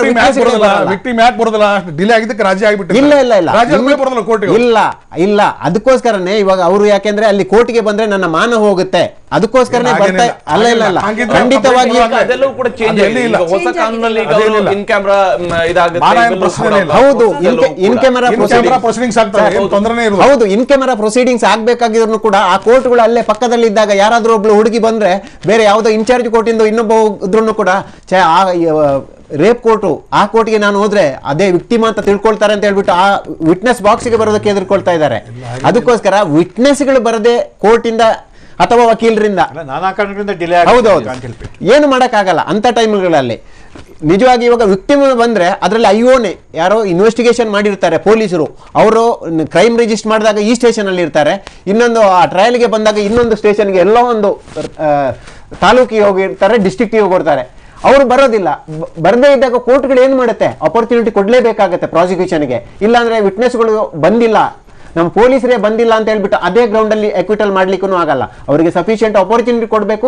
ಆ ಅಪರ್ಚುನಿಟಿಯನ್ನು ಕೋರ್ಟ್ ಕೊಟ್ಟಾಗ ಆಟೋಮೆಟಿಕ್ ಆಗಿ ಡಿಲೇ ಡಿಲೇ ಆಗ್ಲಿಕ್ಕೆ ಅನೇಕ ಕಾರಣಗಳಿದಾವೆ. ವಿಟ್ನೆಸ್ಗಳು ಬಂದಾಗ ಸರಿಯಾಗಿ ಸಾಕ್ಷಿ ತಗೊಳ್ಳೋದಿಲ್ಲ. ಅವ್ರನ್ನ ಹಂಗೆ ಒಮ್ಮೆಲೆ 50 ಮಂದಿ ವಿಟ್ನೆಸ್ ಕರೆಸ್ತಾರೆ. ಒಂದ್ ದಿವಸ 50 ಮಂದಿ ವಿಟ್ನೆಸ್ಗಳು ಸಾಧ್ಯನಾ? ಹೌದು. ಯಾಕೆ ಕೊಡ್ತಾರೆ? ಬೆಳಗ್ಗೆಯಿಂದ ಸಂಜೆ ಆಮೇಲೆ ಅಡ್ಜರ್ನ್ ಅನ್ನೋದು ಮತ್ತೆ ಹೋಗೋದು, ಮತ್ತೆ ಕರೆಸೋದು. This is the reason. ಅವರು 5 ಸಲ ಬಂದು ಯಾಕೆ ಕೋರ್ಟ್ಗಳು ಡಿಲೇ ಆಗುತ್ತೆ, ಯಾರನ್ನೂ ಡಿಫೆಂಡ್ ಮಾಡೋ ಅವಶ್ಯಕತೆ ಇಲ್ಲ, ನಾನು ಡಿಫೆಂಡ್ ಮಾಡಲೇಬೇಕಾಗಿಲ್ಲ. ಯಾಕೆ 50 ಜನರಿಗೆ ವಿಟ್ನೆಸ್ಗಳಿಗೆ ಇದು ಕೊಡ್ತಾರೆ ಅಂತ ಹೇಳಿದ್ರೆ, ವಿಟ್ನೆಸ್ಗಳು ಇವಾಗ 4-5 ಕೇಸ್ಗಳಲ್ಲಿ ಬಂದಿರ್ತಾರೆ. 4-5 ಕೇಸ್ಗಳಲ್ಲೂ ಕೂಡ ವಿಟ್ನೆಸ್ಗಳೇ ಬಂದಿಲ್ಲ ಅಂತ ಹೇಳಿದ್ರೆ ಈ ಕೋರ್ಟಲ್ಲಿ 50 ಜನರಿಗೆ ಕೊಟ್ಟರು ಕೂಡ ಒಬ್ರು ಬಂದಿರಲ್ಲ, ಯಾವ ಕೇಸುಗಳು ನಡೆಯಲ್ಲ.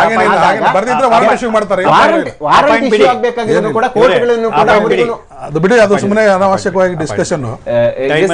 ಆದ್ರೆ ಸುಪ್ರಿಯಾ, ತಾವೇನ್ ಹೇಳ್ತೀರಿ? ಈಗ ಒಬ್ಬ ಕಾಲೇಜು ವಿದ್ಯಾರ್ಥಿನಿಯಾಗಿ ಇಂತಹ ಸುದ್ದಿಗಳನ್ನು ಗಮನಿಸಿದಾಗ ಇಂತಹ ಘಟನೆಗಳು ಪದೇ ಪದೇ ಮರುಕಳಿಸ್ತಾ ಇರೋದು. ನೀವು ಅವಾಗಲೇ ಹೇಳಿದ್ರೆ ಇದನ್ನ ಮನೆಯಲ್ಲಿ ಹೇಳ್ಕೊಡ್ಬೇಕು. ಎಷ್ಟು ಮಟ್ಟಿಗೆ ಹಾಗಾದ್ರೆ ಮನೆಯಲ್ಲಿ ಹೇಳ್ಕೊಡ್ತಾರೆ ಅಂತ ಹೇಳಿ ಅನ್ಸುತ್ತೆ? ಜೊತೆಗೆ ಇರ್ತಕ್ಕಂಥವ್ರಲ್ಲಿ ಯಾರು ಈ ರೀತಿಯಾಗಿ ಬಿಹೇವ್ ಮಾಡ್ತಾರೆ ಅನ್ನೋದನ್ನ ಹೇಗೆ ಊಹಿಸೋದಕ್ಕೆ ಸಾಧ್ಯ ಆಗತ್ತೆ? ಇವಾಗ ತಂದೆ ತಾಯಿಯರು ಮನೆಯಲ್ಲಿ ಇವಾಗ ಒಂದು ಹುಡುಗಿನ ಆಚೆ ಕಳಿಸ್ಬೇಕು ಅಂದ್ರೆ ತುಂಬಾನೇ ಎದುರ್ಕೋತಾರೆ. ಅವಳಿಗೆ ಏನಾದರೂ ಆಗುತ್ತಾ, ಇಲ್ಲ ಅವಳು ಸೇಫ್ ಆಗಿ ಆ ಜಾಗದಲ್ಲಿ ಹೋಗಿ ತಲುಪ್ತಾಳ.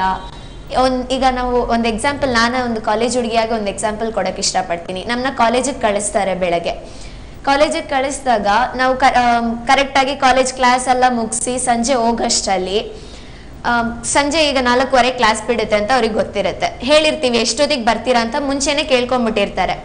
ಸಂಜೆ ನಾವು 4:15 ಇಲ್ಲ 4:15 ಆದ್ರೂ ಕಾಣಲಿಲ್ಲ ಅಂದರೆ ಕಾಲ್ ಮಾಡ್ತಾರೆ. ಕಾಲ್ ರಿಸೀವ್ ಮಾಡೋಕ್ಕಾಗಲಿಲ್ಲ, ಇಲ್ಲ ಏನೋ ಕ್ಲಾಸ್ ಒಂಚೂರು ಎಕ್ಸ್ಟೆಂಡ್ ಆಯಿತು ಅಂದರೆ ಕಾಲ್ ರಿಸೀವ್ ಮಾಡೋಕ್ಕಾಗಲ್ಲ ಅಂದರೆ, 5 ಗಂಟೆ ಆಯಿತು ಇನ್ನೂ ಬಂದಿಲ್ಲ ನನ್ನ ಮಗಳು ಅಂತ ತುಂಬಾ ಎದುರ್ಕೋತಾರೆ ಪೇರೆಂಟ್ಸು. ಆ ಥರ ಘಟನೆಗಳಿದೆ. ಏನಕ್ಕೆ ಅಂದರೆ ಅವ್ರಿಗೆ ಭಯ, ಅಯ್ಯೋ ಒಂದು ಹೆಣ್ಮಗು ಆದರೆ ಏನಾದರೂ ಆಗುತ್ತೆ ಅನ್ನೋ ಭಯ.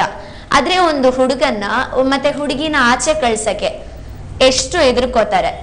ಆದರೆ ರಾತ್ರಿ ಹೊತ್ತು ಒಂದು ಹುಡುಗನ್ನ ಆಚೆ ಕಳ್ಸಕ್ಕೆ ಎದುರ್ಕೊಳ್ಳಲ್ಲ. ಅವನ್ ಹುಡುಗ, ಅವನ್ ಹೆಂಗಾದ್ರೂ ಹೋಗ್ತಾನೆ, ಅವನ್ಗೇನು ಯಾರು ಕೇಳೋರಿಲ್ಲ ಅಂದ್ರೆ ಯಾರು ಅವನ್ಗೇನು ಆಗಲ್ಲ ಅನ್ನೋ ನಂಬಿಕೆ, ಅವ್ರಿಗೆ ಧೈರ್ಯ ಇದೆ. ಅದೇ ತರ ಧೈರ್ಯ ಒಂದು ಹುಡುಗಿನ ಆಚೆ ಕಳ್ಸಿದ್ರೇನು ಬರ್ಬೇಕು ಅಂದ್ರೆ ಫಸ್ಟ್ ತಂದೆ ತಾಯಿಯರು ಹುಡುಗರ್ಗುನುವೆ ಪಾಠ ಕಳಿಸ್ಬೇಕು. ಹುಡುಗರ್ಗೆ ಹೆಂಗೆ ಅಂದ್ರೆ ಎದುರ್ಕೊಳ್ಳಲ್ಲ ಅಲ್ವಾ. ಇವಾಗ ಹುಡುಗರ್ನ ಆಚೆ ಕಳಿಸ್ಬೇಕು ಅಂದ್ರೆ ಏನಕ್ಕೆ ಎದುರ್ಕೊಳ್ಳಲ್ಲ, ಅವ್ರಿಗೇನು ಆಗಲ್ಲ ಅನ್ನೋ ನಂಬಿಕೆ ಇದೆ. ಆದ್ರೆ ಆ ಹುಡುಗರಿಂದ ಬೇರೆ ಹುಡುಗಿಯರಿಗೆ ತೊಂದರೆ ಆಗ್ತಾ ಇದೆಯಾ ಅನ್ನೋದು ತಂದೆ ತಾಯಿಯರಿಗೆ ಯೋಚನೆ ಇರಲ್ಲ. ನನ್ ಮಗ ಏನ್ ಮಾಡ್ತಾನೆ, ಅಲ್ಲಿ ಏನ್ ಮಾಡಲ್ಲ, ಏನ್ ತಪ್ಪು ಮಾಡ್ತಿದಾನ ಇಲ್ಲ ಏನ್ ಮಾಡ್ತಿದ್ದಾನೆ ಅನ್ನೋದು ಗೊತ್ತಿರಲ್ಲ. ಹುಡುಗ ಅವನೇನಾದ್ರೂ ನೋಡ್ಕೋತಾನೆ, ಅವನ್ನ ನೋಡ್ಕೊಳಕ್ ಅವನಿಗೆ ಗೊತ್ತು ಅನ್ನೋ ತರ ಮಾತುಗಳಿರುತ್ತೆ. ಬಟ್ ಒಂದ್ ಹುಡುಗಿಗೆ ಆ ತರ ಪ್ರೈವಸಿ ಇದುವರೆಗೂ ಇಲ್ಲ. ಆದ್ರಿಂದ ತಂದೆ ತಾಯಿನೇ ಫಸ್ಟ್ ಒಂದು ಹುಡುಗಿಗೆ ಆಗ್ಲಿ ಹುಡುಗನ್ಗೆ ಆಗ್ಲಿ ಪಾಠ ಕಲಿಸ್ಬೇಕು. ಈಗ ಹುಡುಗನು ಅಷ್ಟೇ ಮನೆಯಲ್ಲಿ ನೀಟಾಗಿ ಅವ್ನಿಗೆ ಏನ್ ಬೇಕಾಗಿದೆಯೋ ಅದೆಲ್ಲಾನು ಬೇಕಾಗಿರೋದನ್ನ ಹುಡುಗಿಗೂ ಕೊಡಿಸ್ತಾರೆ, ಹುಡುಗನ್ಗೂ ಕೊಡಿಸ್ತಾರೆ, ಅದೆಲ್ಲ ಸೆಕೆಂಡ್ರಿ. ಬಟ್ ಒಂದು ಹುಡುಗನ್ನು ಆಚೆ ಕಳಿಸ್ಬೇಕಾದ್ರೆ ಒಂದು ತಂದೆ ತಾಯಿ ನಿಂತು ಯೋಚನೆ ಮಾಡ್ಬೇಕು. ಅವ್ನ ಇಷ್ಟೊತ್ತಲ್ಲಿ ಏನಕ್ಕೆ ಆಚೆ ಹೋಗ್ಬೇಕು, ಅಷ್ಟೊಂದು ಇಂಪಾರ್ಟೆಂಟ್ ಕೆಲಸ ಇದೆಯಾ ಅವ್ನಿಗೆ, ಇಷ್ಟೊತ್ತಲ್ಲಿ ಏನ್ ಕೆಲಸ ಇದೆ, ಅವ್ನು ಒಳ್ಳೇದ್ ಮಾಡಕ್ ಹೋಗ್ತಿದ್ದಾನ ಇಲ್ಲ ಅವ್ನು ಬೇರೆ ಏನಾದ್ರೂ ಕೆಲಸ ಮಾಡ್ತಿದ್ದಾನ, ಬೇರೆ ಫ್ರೆಂಡ್ಸ್ ಜೊತೆ ಸೇರಿ ತುಂಬಾ ಕೆಟ್ಟ ಕೆಲಸನೂ ಮಾಡಕ್ ಹೊರಟಿರ್ಬೋದು. ಅವನು ಇಂಥ ಒಳ್ಳೆ ಕೆಲ್ಸಕ್ಕೆ ಹೋಗ್ತಾನೆ ಅನ್ನೋದಿಲ್ಲ ಅಲ್ವಾ. ನಿಜ. ನನ್ನ ಪ್ರಕಾರ ತಂದೆ ತಾಯಿನೇ ಮನೇಲಿ ಪಾಠ, ಒಂದು ಹುಡುಗನ್ಗೆ ಆಗ್ಲಿ ಹುಡುಗಿಗೆ ಆಗ್ಲಿ ತಂದೆ ತಾಯಿನೇ ಪಾಠ ಕಲಿಸ್ಬೇಕು ಅನ್ನೋದು ನನ್ನ ನಿಜ. ಪ್ರಿಯಾ, ಧನ್ಯವಾದ ಈ ಕಾರ್ಯಕ್ರಮದಲ್ಲಿ ಜಾಯ್ನ್ ಆಗಿ ತಮ್ಮ ಅಭಿಪ್ರಾಯವನ್ನ ಶೇರ್ ಮಾಡ್ಕೊಂಡಿದ್ದಕ್ಕಾಗಿ. ಶೈಲಜ್ ಅವರೇ, ಯಾಕಂದ್ರೆ ಇಲ್ಲಿ ಮನೆ ಮತ್ತು ಸ್ಕೂಲ್ನ ರೂಲ್ ಅನ್ನ ಎಲ್ಲರೂ ಕೂಡ ಹೇಳ್ತಾರೆ, ಆದ್ರೆ ಆ ಸ್ಕೂಲ್ ದಾಟದ ನಂತರ ಈ ಬಿಹೇವಿಯರ್ಗಳು ಇವತ್ತು ಕಂಡು ಬರ್ತಾ ಇರುವಂತದ್ದು ಜಾಸ್ತಿ ಕಂಡು ಬರ್ತಾ ಇದೆಯಲ್ಲ. ಅಂಡ್ ಸ್ಕೂಲ್ಗಳಲ್ಲಿನೇ ಸಣ್ಣ ಮಕ್ಕಳ ಮೇಲೆ ಸ್ಕೂಲ್ನಲ್ಲಿ ಕೆಲಸ ಮಾಡ್ತಾ ಇರುವಂತದ್ದು ಇರ್ಬೋದು, ಬೇರೆ ಸಿಬ್ಬಂದಿಯಿಂದ ಆಗ್ತಾ ಇರ್ತಕ್ಕಂಥ ದೌರ್ಜನ್ಯ ಕೂಡ ರಿಪೋರ್ಟ್ ಆಗುತ್ತೆ. ಬಹುಶಃ ಇಂಥದ್ದಕ್ಕೆ ಹಾಗಾದ್ರೆ ಎಲ್ಲಿ ಯಾವ ರೀತಿಯಾಗಿ ಇವುಗಳಿಗೆ ಪರಿಹಾರವನ್ನು ಹುಡ್ಕೋದಕ್ಕೆ ಆಗುತ್ತೆ? ಸ್ಕೂಲ್ಗಳಲ್ಲಿ ಆಗತ್ತೆ ಅಂತ ನೀವು ಹೇಳ್ತಾ ಇದ್ದೀರಾ, ಆದರೆ ಖಂಡಿತವಾಗ್ಲೂ ಎಷ್ಟೊಂದು ಇದು ಆಗಿರೋಕ್ಕೆ ಸಾಧ್ಯತೆ ಉಂಟು ಇಲ್ಲ ಅಂತ ಎರಡನ್ನೂ ಹೇಳ್ತೀನಿ. ಆದರೆ ನಾವು ತುಂಬ ಚೆನ್ನಾಗಿ ಮಾನಿಟರ್ ಮಾಡ್ತೀವಿ. ಆ ಥರ ಆಗದೆ ಇರೋವಂಥ ನೋಡೋದಕ್ಕೆ 90% ಯಾರು ಕೂಡ ಆಗ್ಬೇಕು ಅಂತ ಬಯಸಿಲ್ಲ, ಇದೆಲ್ಲವನ್ನು ದಾಟಿಯೂ ಕೂಡ ಆಗುವಂತ ರಿಪೋರ್ಟ್ ಆಗ್ತಾ ಇದೆ. ನಾವು 99% ಎಲ್ಲ ಲೇಡೀಸ್ ಸ್ಟಾಫನ್ನೇ ಇಟ್ಟಿರ್ತೀವಿ, ಖಂಡಿತವಾಗ್ಲೂ ಆದಷ್ಟು ಆ ಥರನೇ ಇಟ್ಟಿರ್ತೀವಿ. ಆಮೇಲೆ ವೆಲ್ ಎಜುಕೇಟೆಡನ್ನ ಇಟ್ಟಿರ್ತೀವಿ. ಒಂದು ವೇಳೆ ಜೆಂಟ್ಸ್ ಸ್ಟಾಫ್ ಇದ್ರೂ ಕೂಡ ನಾವು ವೆಲ್ ಎಜುಕೇಟೆಡು ನೋಡಿ ಎಲ್ಲದನ್ನು ಮಾಡಿ ಇಟ್ಟಿರ್ತೀವಿ, ನಾವು ಮಾನಿಟರ್ ಮಾಡ್ತಾನೆ ಇರ್ತೀವಿ. ಇದರಿಂದ ಆಗತ್ತೆ ಅಂತ ಖಂಡಿತವಾಗ್ಲೂ ಹೇಳೋದಕ್ಕೆ ಸಾಧ್ಯ ಇಲ್ಲ. ಬರೀ ಸ್ಕೂಲಲ್ಲೇ ಆಗತ್ತೆ, ಸ್ಕೂಲ್ ಪ್ರಿಮಿಸಸಲ್ಲಿ ಆಗತ್ತೆ ಅಂತ ಹೇಳೋಕ್ಕೆ ಸಾಧ್ಯತೆ ಇಲ್ಲ. ಬಸ್ ಸ್ಟಾಪಲ್ಲಿ ನಿಂತಿರುವಾಗಲೂ ಆಗ್ಬೋದು, ಈ ಆಗೋ ಸಾಧ್ಯತೆ ಇಲ್ಲ. ಎಲ್ಲ ರೀತಿಯಲ್ಲೂ ಕ್ರಮವನ್ನು ತಗೋಬೇಕು ಅಂದರೆ ನಾನು ಹೇಳೋ ಪ್ರಕಾರ ಇದಕ್ಕೆ ಒಂದು ಸಿಸ್ಟಮ್ ಆಫ್ ಎಜುಕೇಷನ್ ಸರ್ ಹೇಳ್ದಂಗೆ ಪ್ರತಿಯೊಂದನ್ನು ನಾವು ಮಕ್ಕಳಲ್ಲಿ ಕರೆಕ್ಟಾಗಿ ಕ್ಲಿಯರ್ ಕಟ್ ಮಾಡಬೇಕು. ಇದು ಸರಿ, ಇದು ತಪ್ಪು, ಏನು ತಪ್ಪಿಲ್ಲ. ಈ ವಿದ್ಯೆಯನ್ನು ನಾವು ಹೇಳೋದ್ರಿಂದ ಅದನ್ನು ಸ್ಟಡಿ ಮಾಡೋದ್ರಿಂದ ತಪ್ಪೇನೂ ಇಲ್ಲ. ಸರ್ ತುಂಬ ಚೆನ್ನಾಗಿ ಹೇಳಿದ್ರು. ಇದನ್ನು ನಾವು ಸರಿಯಾಗಿ ಹೇಳಬೇಕು. ಇಂಥ ಸ್ಟ್ಯಾಂಡರ್ಡಲ್ಲಿ ಇದು ಸರಿ ಉಂಟು, ಇದು ಸರಿ ಇಲ್ಲ ಅಂತ ಹೇಳಿದ್ರೆ ಖಂಡಿತವಾಗೂ ನಾವು ಆದಷ್ಟು ಮಟ್ಟಿಗೆ ನಾವು ಅದನ್ನು ಕಡಿಮೆ ಮಾಡ್ಬೋದು ಅಂತ ನಾನು ಇಚ್ಛೆ ಪಡ್ತೀನಿ. ಆದರೆ ಡಾಕ್ಟರ್ ಚಂದ್ರಶೇಖರ್ ಅವರೇ, ನಮ್ಮಲ್ಲಿ ಈ ಸಬ್ಜೆಕ್ಟ್ ಡಿಬೇಟ್ಗೆ ಬಂದಾಗ, ಅಂದ್ರೆ ಯಾವಾಗ ಲೈಂಗಿಕ ಶಿಕ್ಷಣದ ಬಗೆಗಿನ ಒಂದು ಸಬ್ಜೆಕ್ಟ್ ಡಿಬೇಟ್ಗೆ ಬಂದಾಗಲೆಲ್ಲವೂ ಕೂಡ ಅದಕ್ಕೆ ವ್ಯತಿರಿಕ್ತವಾಗಿರ್ತಕ್ಕಂಥ ವಾದಗಳೇ ಆಗತ್ತೆ. ಸೆಕ್ಸ್ ಎಜುಕೇಶನ್ ಅಂದ ತಕ್ಷಣ ಅಲ್ಲೇನೋ ಸೆಕ್ಸ್ ಮಾಡ್ತಾರೆ ಅನ್ನುವ ರೀತಿಯಾದಂತಹ ರೀತಿಯಲ್ಲಿ ಮಾತಾಡ್ತಾರೆ ಹೊರತು ಎಲ್ಲೂ ಕೂಡ ಅದನ್ನ ಎಜುಕೇಶನ್ ಅನ್ನುವಂತ ದೃಷ್ಟಿಯಲ್ಲಿ ನೋಡೋದಿಲ್ಲ. ಅಲ್ಲಿ ಸಂಸ್ಕೃತಿಯನ್ನ ಫೋಟೋ ಹಿಡ್ಕೊಂಡು ಬರ್ತಾರೆ, ಸಂಸ್ಕೃತಿಯ ಮೂಲಕ ಹೋಗಿ ಅಡ್ಡಗಟ್ಟುತ್ತಾರೆ. ಇಂಥದ್ದು ಬಿಹೇವಿಯರ್ ಆದಾಗ ಒನ್ಸ್ ಅಗೇನ್ ನಿಮ್ಗೆ ಮನೆಯಲ್ಲಿ ಸರಿಯಾದ ಸಂಸ್ಕೃತಿ ಹೇಳ್ಕೊಟ್ಟು ಯಾರಿಗೆ ಹೇಳ್ಕೊಡ್ಬೇಕಾದವರು ಆ ಪಾಠವನ್ನ ಮಾಡ್ಬೇಕಂತ ಜರೂರತ್ ಇವತ್ತಿದೆ ಅಂತೇಳಿ ಅನ್ಸಲ್ವಾ? ಆಮೇಲೆ ಹೆಲ್ತಿ ಇಂಟ್ರಾಕ್ಷನ್ ನಡೀಬೇಕು. Yes, healthy interaction. Primary school, middle school, high school, ಕಾಲೇಜ್ನಲ್ಲಿ ಹುಡುಗ ಈಗ ಕೋ ಎಜುಕೇಶನ್ ಬೆಸ್ಟು. ಹೆಣ್ಮಕ್ಳಿಗೆ ಸಪ್ರೇಟು, ಗಂಡು ಮಕ್ಳಿಗೆ ಸಪ್ರೇಟು ನಾವು ಮನೋವಿಜ್ಞಾನಿಗಳು ಒಪ್ಪೋದಿಲ್ಲ, ಶಿಕ್ಷಣ ತಜ್ಞರು ಒಪ್ಪೋದಿಲ್ಲ. ಈಗ ನಾವು ಹೆಂಗಸು ಮತ್ತು ಗಂಡಸು ಒಟ್ಟಿಗೆ ಬಾಳ್ತೇವೆ ಸಮಾಜದಲ್ಲಿ. ಹಾಗೆ ಶಾಲೆಯಲ್ಲಿ ಅವ್ರನ್ನ ಸಪ್ರೇಟ್ ಮಾಡೋದು ಪುನಃ ಐಸೋಲೇಷನ್ ಭಯಕ್ಕೋಸ್ಕರ. ಅದಕ್ಕೋಸ್ಕರ ದಯವಿಟ್ಟು ಮಕ್ಕಳನ್ನು ಒಟ್ಟಾಗಿ ಬೆರೆಸಿ, ಹಾಗೆ ಅವರಿಗೆ ಹೆಲ್ತಿ ಇಂಟ್ರಾಕ್ಷನ್ ಪ್ರೈಮರಿ ಶಾಲೆಯಿಂದ ಕಾಲೇಜ್ ತನಕನೂ ಒಂದು ಸಂಗೀತದಲ್ಲಿ ಕಾಂಪೀಟ್ ಮಾಡಲಿ, ನೃತ್ಯದಲ್ಲಿ ಕಾಂಪೀಟ್ ಮಾಡಲಿ, ಅಭಿನಯದಲ್ಲಿ ಕಾಂಪೀಟ್ ಮಾಡಲಿ, ಸ್ಪೋರ್ಟ್ಸ್ನಲ್ಲಿ ಕಾಂಪೀಟ್ ಮಾಡಲಿ, ಎಲ್ಲ ಲಲಿತ ಕಲೆಗಳಲ್ಲಿ ಕಾಂಪೀಟ್ ಮಾಡ್ತು ಅಂತಂದರೆ ಹುಡುಗ ಹುಡುಗಿರ ನಡುವೆ ಇಂಟ್ರಾಕ್ಷನ್ ಬೆಳೆಯುತ್ತೆ. ಆಗ ಅವರಿಗೆ ಮಾತಾಡಬೇಕು ಅನ್ನೋ ಚಪಲ ಕಮ್ಮಿ ಆಗುತ್ತೆ. ಇಲ್ಲಿನಾಗುತ್ತೆ, ನೀವು ಐಸೋಲೇಟ್ ಮಾಡಿದ ತಕ್ಷಣ ಹುಡುಗಿ ಮಾತಾಡ್ಸೋದೇ ಅವರಿಗೆ ರೋಮಾಂಚನ, ಮುಟ್ಟಿದ್ರೆ ರೋಮಾಂಚನ, ರೇಗಿಸಿದ್ರೆ ಇನ್ನಷ್ಟು ಖುಷಿ. ಹಾಗಾಗಿ ಎಲ್ಲ ಶಾಲೆಗಳಲ್ಲಿ, ಮನೆಗಳಲ್ಲಿ ಕೂಡ ತಂದೆ ತಾಯಿಗಳು ಅಕ್ಕಪಕ್ಕದ ಅದೇ ವಯಸ್ಸಿನ ಹುಡುಗ ಹುಡುಗಿಯರು ನೀವೆಲ್ಲ ಒಟ್ಟಿಗೆ ಬನ್ನಿ, ಒಟ್ಟಿಗೆ ಹಬ್ಬ ಮಾಡ್ತೇವೆ, ಇಲ್ಲ ಅಂತ ನಮ್ಮಲ್ಲಿ ಪಾರ್ಟಿ ಆಗುತ್ತೆ ಬನ್ನಿ, ನೀವೆಲ್ಲ ಒಟ್ಟಿಗೆ ಮಾತಾಡಿ, ಕೂತ್ಕೊಂಡು ಮಾತಾಡಿ, ಹೆಲ್ತಿ ರಿಕ್ರಿಯೇಷನ್ ಮಾಡಿ. ಅವಾಗೇನಾಗುತ್ತೆ, ಅನ್ನೆಸರಿ ಕುತೂಹಲ ಕಮ್ಮಿ ಆಗುತ್ತೆ. ಹುಡುಗನಿಗೆ ಹುಡುಗಿಯ ಬಗ್ಗೆ ಅನ್ನೆಸರಿ ಕುತೂಹಲ, ಹುಡುಗಿಗೆ ಹುಡುಗನಲ್ಲಿ ಅನ್ನೆಸರಿ ಕುತೂಹಲ ಹೋಗುತ್ತೆ. ಹಾಗೆಯೇ ಸಮಯ ಸಂದರ್ಭ ನೋಡಿಕೊಂಡು ಮುಖ್ಯವಾಗಿ ಗಂಡು ಮಕ್ಕಳಿಗೆ ಹೆಣ್ಣು ಮಕ್ಕಳನ್ನು ಹೇಗೆ ಗೌರವದಿಂದ ಕಾಣಬೇಕು, ಅವರಿಗೆ ಹೇಗೆ ಮರ್ಯಾದೆಯನ್ನು ಕೊಡಬೇಕು, ಅವ್ರಿಗೆ ಯಾವ ಥರ ಕಿರುಕುಳ ಕೊಡಬಾರ್ದು, ರೇಗಿಸಬಾರ್ದು, ಕಿರುಕುಳ ಕೊಡಬಾರ್ದು, ನೀನು ಗಂಡಸು ಅಂತ ಪ್ರೂವ್ ಮಾಡಲಿಕ್ಕೋಸ್ಕರ ಹೆಣ್ಣು ಮಕ್ಕಳನ್ನ ನೀನು ಗೋಳಿಕೋಬೇಡ ಅಂತ ಹೇಳಬೇಕಾಗತ್ತೆ. ಹಾಗಾಗಿ ಈ ಇಂಟ್ರಾಕ್ಷನ್, ಹೆಲ್ತಿ ಇಂಟ್ರಾಕ್ಷನ್ ಒಂದು, ಜೊತೆಗೆ ಪುರುಷ ಮತ್ತು ಸ್ತ್ರೀಯ ನಡುವೆ ಒಂದು ಸೌಹಾರ್ದಯುತವಾದಂಥ ಸಂಬಂಧಗಳನ್ನು ನಾವು ಎಸ್ಟಾಬ್ಲಿಷ್ ಮಾಡಬೇಕಾಗುತ್ತೆ, ಸ್ನೇಹ ಸಂಬಂಧಗಳನ್ನು ಎಸ್ಟಾಬ್ಲಿಷ್ ಮಾಡಬೇಕು. ಹಾಗೆ ಕಾಮ ಮತ್ತು ಲೈಂಗಿಕತೆಯನ್ನು 20 ಆದಮೇಲೆ ನೀನು ಡಿಗ್ರಿ ಫಸ್ಟ್ ಮಾಡು, ಆಮೇಲೆ ಮದುವೆ, ಪ್ರೇಮ, ಪ್ರಣಯ, ಆಮೇಲೆ ಈಗೇನಾಗಿದ್ದರೆ 7ನೇ ಕ್ಲಾಸಲ್ಲಿ ಲವ್ ಅಫೇರ್ಗಳು ಶುರು ಆಗ್ಬಿಡ್ತವೆ. ಹುಡುಗ ಹುಡುಗಿನೇ ಐ ಲವ್ ಯು ಅಂತ ಹೇಳ್ಕೊಂಡು ಓಡಾಡ್ತಕ್ಕಂಥದ್ದು, ನನಗೆ ಕಿಸ್ ಕೊಡು, ನನಗೆ ತಪ್ಪು ಅಂತ ಹೇಳ್ತಕ್ಕಂಥದ್ದು, ಇವೆಲ್ಲ ಏನಾಗುತ್ತೆ, ಇವೆಲ್ಲ ಒಂದು ರೀತಿಯ ವಿಕೃತ. ಆದರೆ ಆ ಕ್ಷಣಕ್ಕೆ ಅದು ಕುತೂಹಲ ಅಷ್ಟೇ. ನಾನು ಪುನಃ ಇನ್ನೊಂದು ಸಲ ಹೇಳ್ತೇನೆ, ದಯವಿಟ್ಟು ಈ ಎಲ್ಲ ವ್ಯಕ್ತಿಗಳನ್ನ ವಿಕೃತ ಕಾಮಿ ಅಂತ ಕರಿಬೇಡಿ. ಪಾಪ ಅವರು ವಿಕೃತ ಕಾಮಿಗಳಲ್ಲ. ಆ ಕ್ಷಣಕ್ಕೆ ಅವರಿಗೆ ಆವೇಶ ಬಂತು, ತಪ್ಪು ಮಾಡಿರ್ತಾರೆ. ಯಾರು ಪದೇ ಪದೇ ಮಾಡ್ತಾರೆ ಅವರಿಗೆ ಮಾನಸಿಕ ರೋಗ ಅಂತ ಹೇಳ್ತೇವೆ. ಅದಕ್ಕೆ ಮನೋವೈದ್ಯರಿಂದ ಚಿಕಿತ್ಸೆ ಬೇಕಾಗುತ್ತೆ. ಎಲ್ಲಿ ಮನೋವೈದ್ಯಕೀಯ ವಿಭಾಗಗಳಿದ್ದಾವೆ, ಬೆಂಗಳೂರು ಎಲ್ಲ ದೊಡ್ಡ ಆಸ್ಪತ್ರೆಗಳಲ್ಲಿ ಮನೋವೈದ್ಯಕೀಯ ವಿಭಾಗಗಳಿದ್ದಾವೆ. ಪದೇ ಪದೇ ಲೈಂಗಿಕ ಅಪರಾಧ ಮಾಡ್ತಕ್ಕಂಥದ್ದು, ಲೈಂಗಿಕ ದುರ್ವರ್ತನೆ ತೋರಿಸ್ತಕ್ಕಂಥ ಹುಡುಗ ಆಗ್ಬೋದು, ಹುಡುಗಿ ಆಗ್ಬೋದು, ಅವರಿಗೆ ಟ್ರೀಟ್ಮೆಂಟ್ ಬೇಕಾಗ್ತವೆ. ಇವರೆಲ್ಲ ಸಿಚುವೇಶನಲ್ ಅಕೇಶನ್ ಬಂದಾಗ ಆ ಥರ ಮಾಡ್ತಾರೆ. ಪಾಪ ಅವರಿಗೆ ತಿಳುವಳಿಕೆ ಹೇಳಿ ಬಡಿದು ಹೊಡೆದು ಮಾಡಿದ್ರೆ ಪಾಪ ಇನ್ನಷ್ಟು ಹಾರ್ಡ್ ಕೋರ್ ಕ್ರಿಮಿನಲ್ಸ್ ಆಗ್ತಾರೆ. ಆಮೇಲೆ ಬಿಡಿತಾರೆ, ಬಡಿ ಇನ್ನೊಂದ್ಸಲ ಮಾಡ್ತೀನಿ, ಯಾವಾಗ ಏನು ಮಾಡ್ತಾರೆ ನೋಡಿ. ಧನ್ಯವಾದ ತಮಗೆಲ್ಲರೂ ಕೂಡ ಇಷ್ಟೊತ್ತಿಗೆ ಕಾರ್ಯಕ್ರಮದಲ್ಲಿ ಜಾಯಿನ್.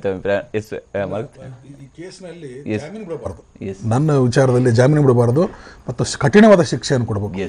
ಈ ಪೊಲೀಸರು ಸರಿಯಾದಂಥ ಹೆದರಿಕೆ ಇಡಬೇಕು. ಇವು 3 ಕಾರಣ ಮಾಡಿದ್ರೆ ಚೆನ್ನಾಗಿ. ಧನ್ಯವಾದ ತಮಗೆಲ್ಲರೂ ಕೂಡ ಇಷ್ಟೊತ್ತಿಗೆ ಕಾರ್ಯಕ್ರಮ ಜಾಯಿನ್ ಶೇರ್ ಮಾಡ್ಕೊಂಡಿದ್ದಕ್ಕಾಗಿ. ಇದು ಇವತ್ತಿನ ವಿಶೇಷ ಸುದ್ದಿಯಾಗಿ ನೋಡ್ತಾ ಇರಿ TV9.